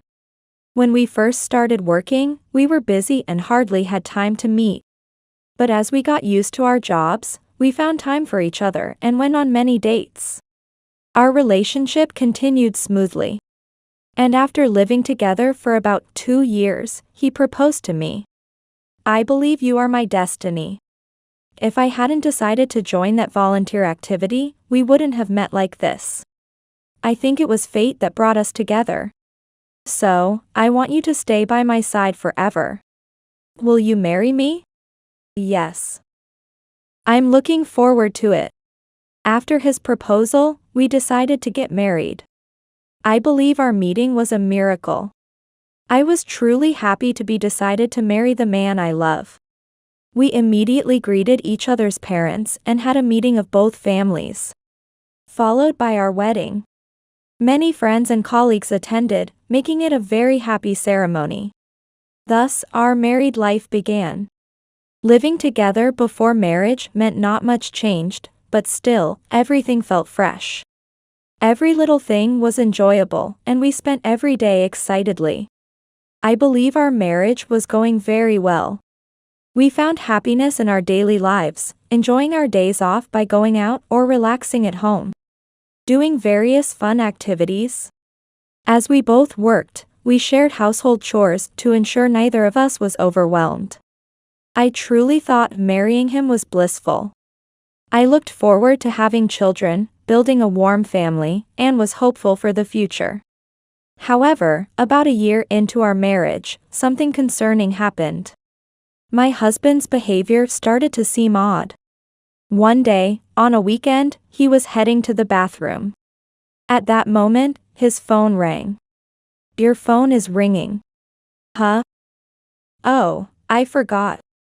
He hurried to the bathroom with his phone, looking very flustered. I found his behavior suspicious.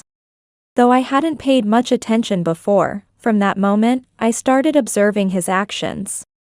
He always carried his phone with him, never leaving it aside. I can't believe my husband would ever cheat on me. Yet, there's been a lot of suspicious behavior from him lately. For example, his grooming habits.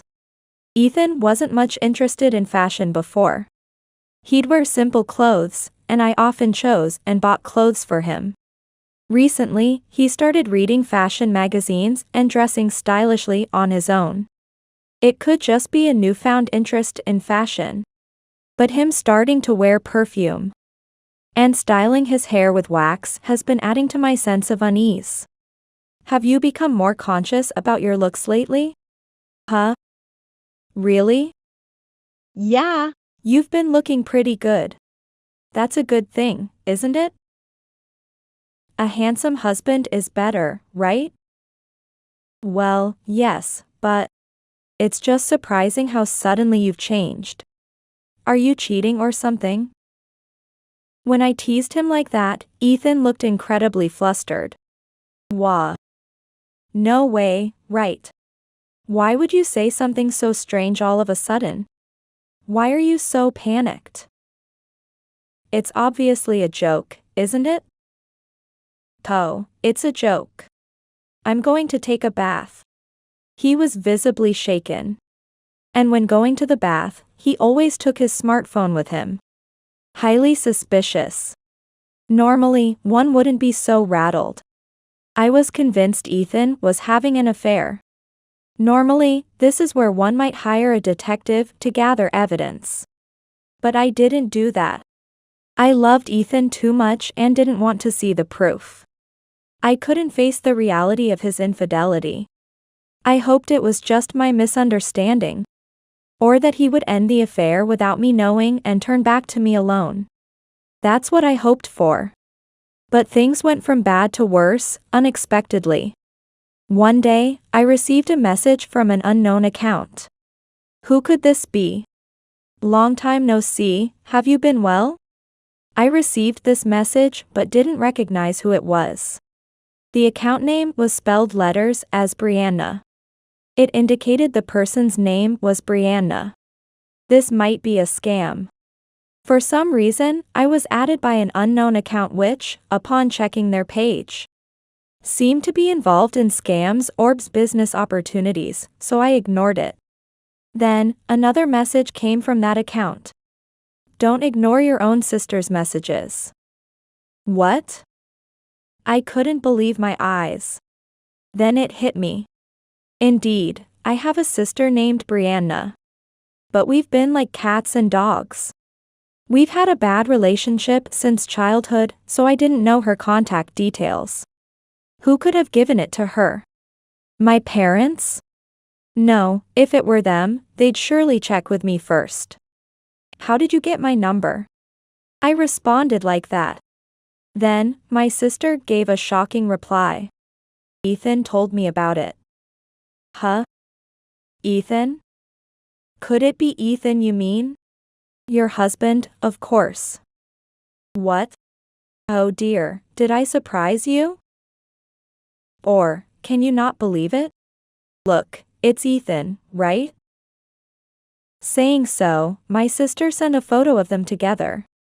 I was speechless looking at the photo. That Ethan was undoubtedly my husband. Why is Ethan with you? I didn't even invite you to our wedding. We really didn't get along. It was all because of my sister. She had stolen my boyfriend in the past. Moreover, my sister was incredibly selfish, and our parents had a hard time with her. She failed her university entrance exams and took a gap year but didn't study at all and failed again. Then, she went to a vocational school but dropped out and became a part-timer. Seeing my sister become just a part-timer after our parents paid so much for her education, I despised her greatly. She acted as if it was natural for our parents to give her money without showing any remorse. I once criticized her for her selfish behavior. Why are you so selfish? Don't you feel sorry for using the money our parents worked so hard to earn? Our family wasn't particularly wealthy.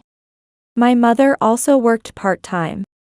And we saved so we could have good educational opportunities without luxury. Ideally, they would have liked to buy more brand name items. But they always sacrificed their desires because they had 2 children. I was very thankful to my parents. That's why I couldn't understand my sister's sense of entitlement. When I confronted her, she looked at me angrily. Huh? How dare you lecture me, a mere sister? Thinking you can talk back to me when you're plain and ugly? You're a million years too early. This has nothing to do with looks. I'm saying you should show more respect to our parents. You're missing something important as a person. Shut up. My sister lunged at me in response. I fought back, and it escalated into a big fight. Our father had to step in to break us up, but this incident created an unbridgeable gap between us. Since then, we haven't spoken or seen each other in nearly 10 years. Of course, I didn't invite her to my wedding or the family meeting. So, I couldn't understand why my husband and sister were connected.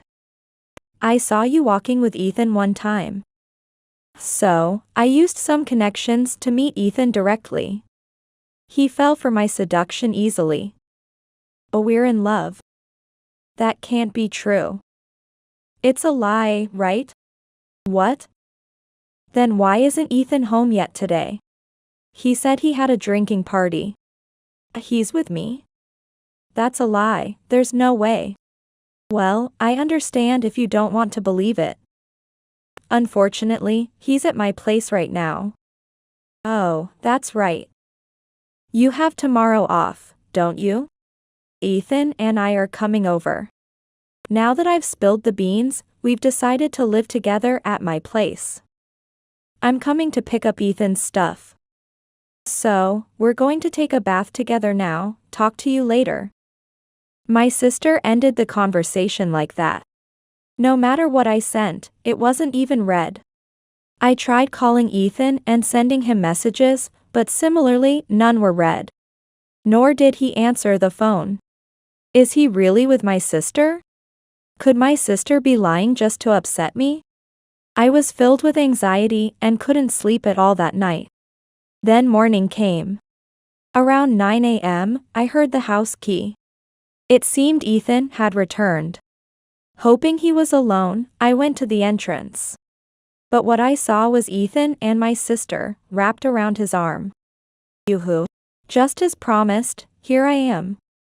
Sister. Came to pick up my stuff. Ethan said in a detached tone. So, you two really were having an affair? Even as I asked, Ethan ignored me and continued packing his things. Ethan is busy packing, so don't bother talking to him. I'll answer for you. Yes, we've been having an affair. Since when? About 6 months ago, maybe? To think their relationship started that long ago.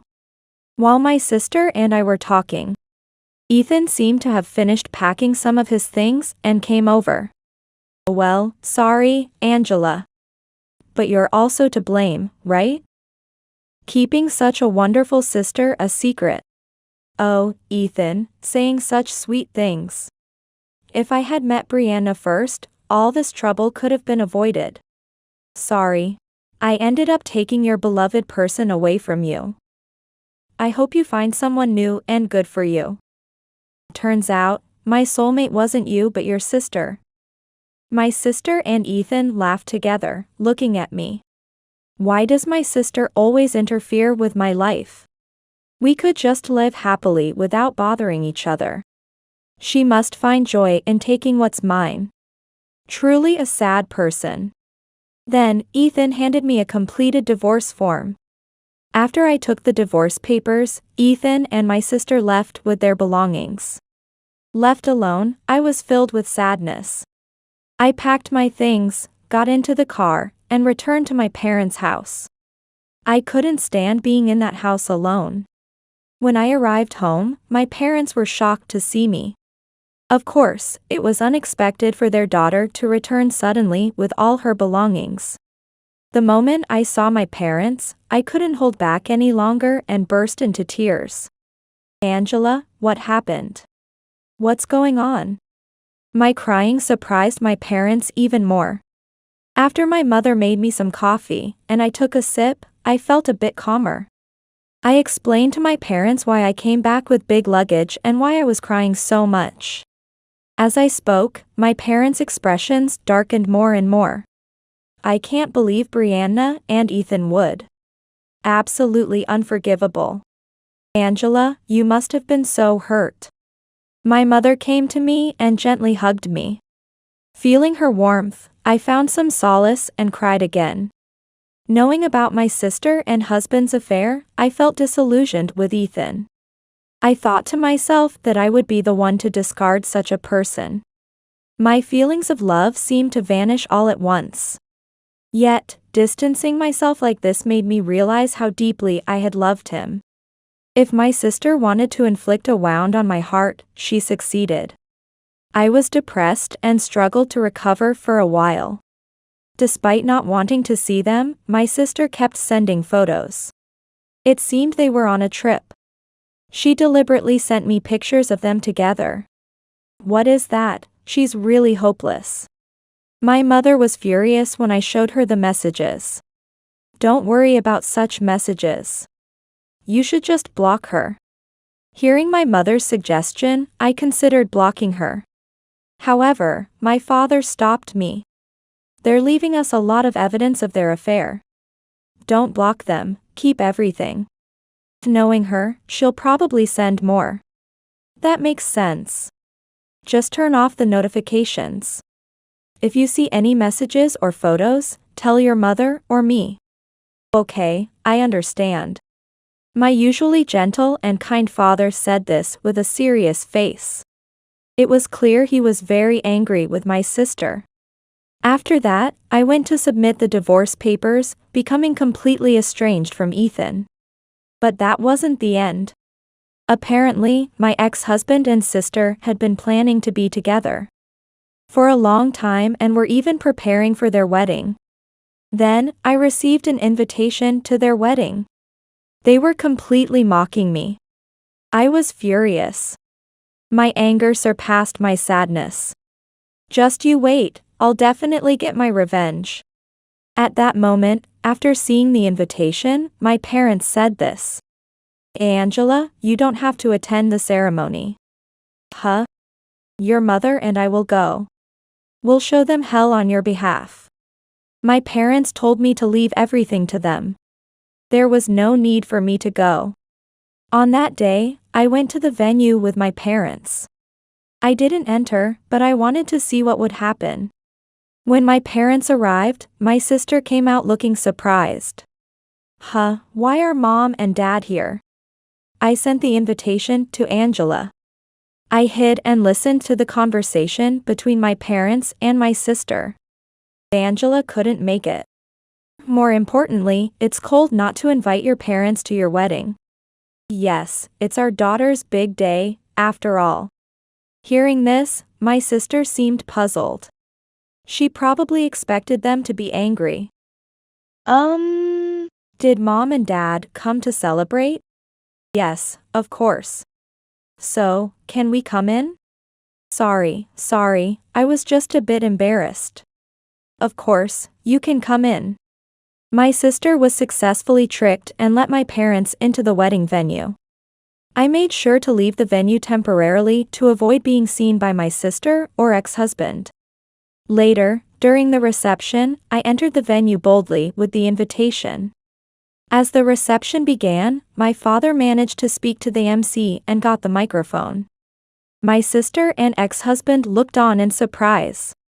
Standing in front of everyone, my father started to speak.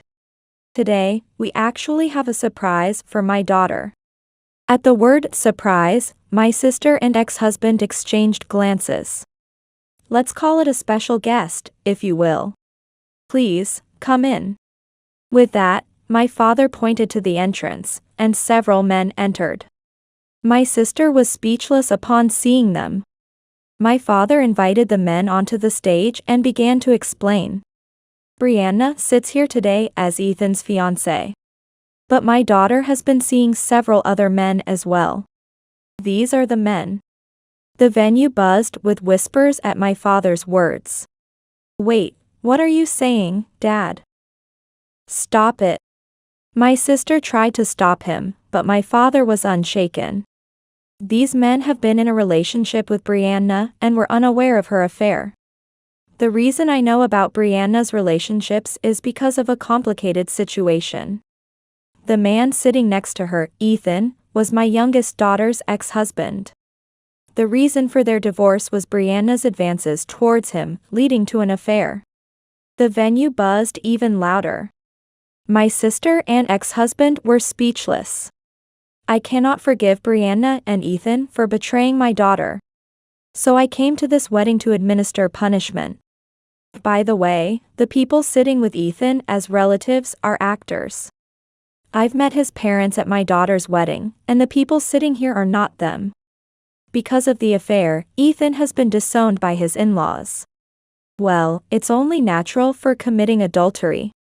I don't wish to celebrate these two. The men on this stage are also angry. Can you all genuinely congratulate them? As my father spoke, attendees began to stand up and leave the venue. Wait. Everyone, please. Despite my sister's calls, no one looked back, and everyone left. My ex-husband was pale and frozen in shock. And a different ordeal awaited my sister. It involved the other men she had been cheating with. They were unaware of her affairs. Therefore, they approached her with angry faces. My sister was in tears, terrified. I approached her. Angela, you were here? This was quite an entertaining wedding. I got to see something really good. Sister, you look really pathetic today. The most pathetic in your life, isn't it? Well, you got what you deserved. Hopefully, you'll learn to live a decent life now. Though I doubt you're capable of that. I left the venue after saying that. My ex-husband tried to speak to me, but I completely ignored him. My parents and I left the venue, feeling refreshed. Following this event, my sister and ex-husband lost all their friends. And my ex-husband also lost his credibility at work. He had prospects for promotion, but now that path is completely closed. He's been treated coldly by everyone and gradually received less work. He's been relegated to a dead-end department, making him a corporate outcast. Consequently, his salary decreased, and my sister had to work to make ends meet. Given my sister's spending habits and my ex-husband's low salary, their marriage soon ended in divorce. However, having been disowned by our parents, my sister has no place to return and is now living a poor life alone, working part-time. Meanwhile, I've been focusing on my work while living with my parents, feeling surprisingly liberated after getting revenge on my sister and ex-husband. For now, I'm not interested in romance. I plan to make memories with my family by traveling together and working hard.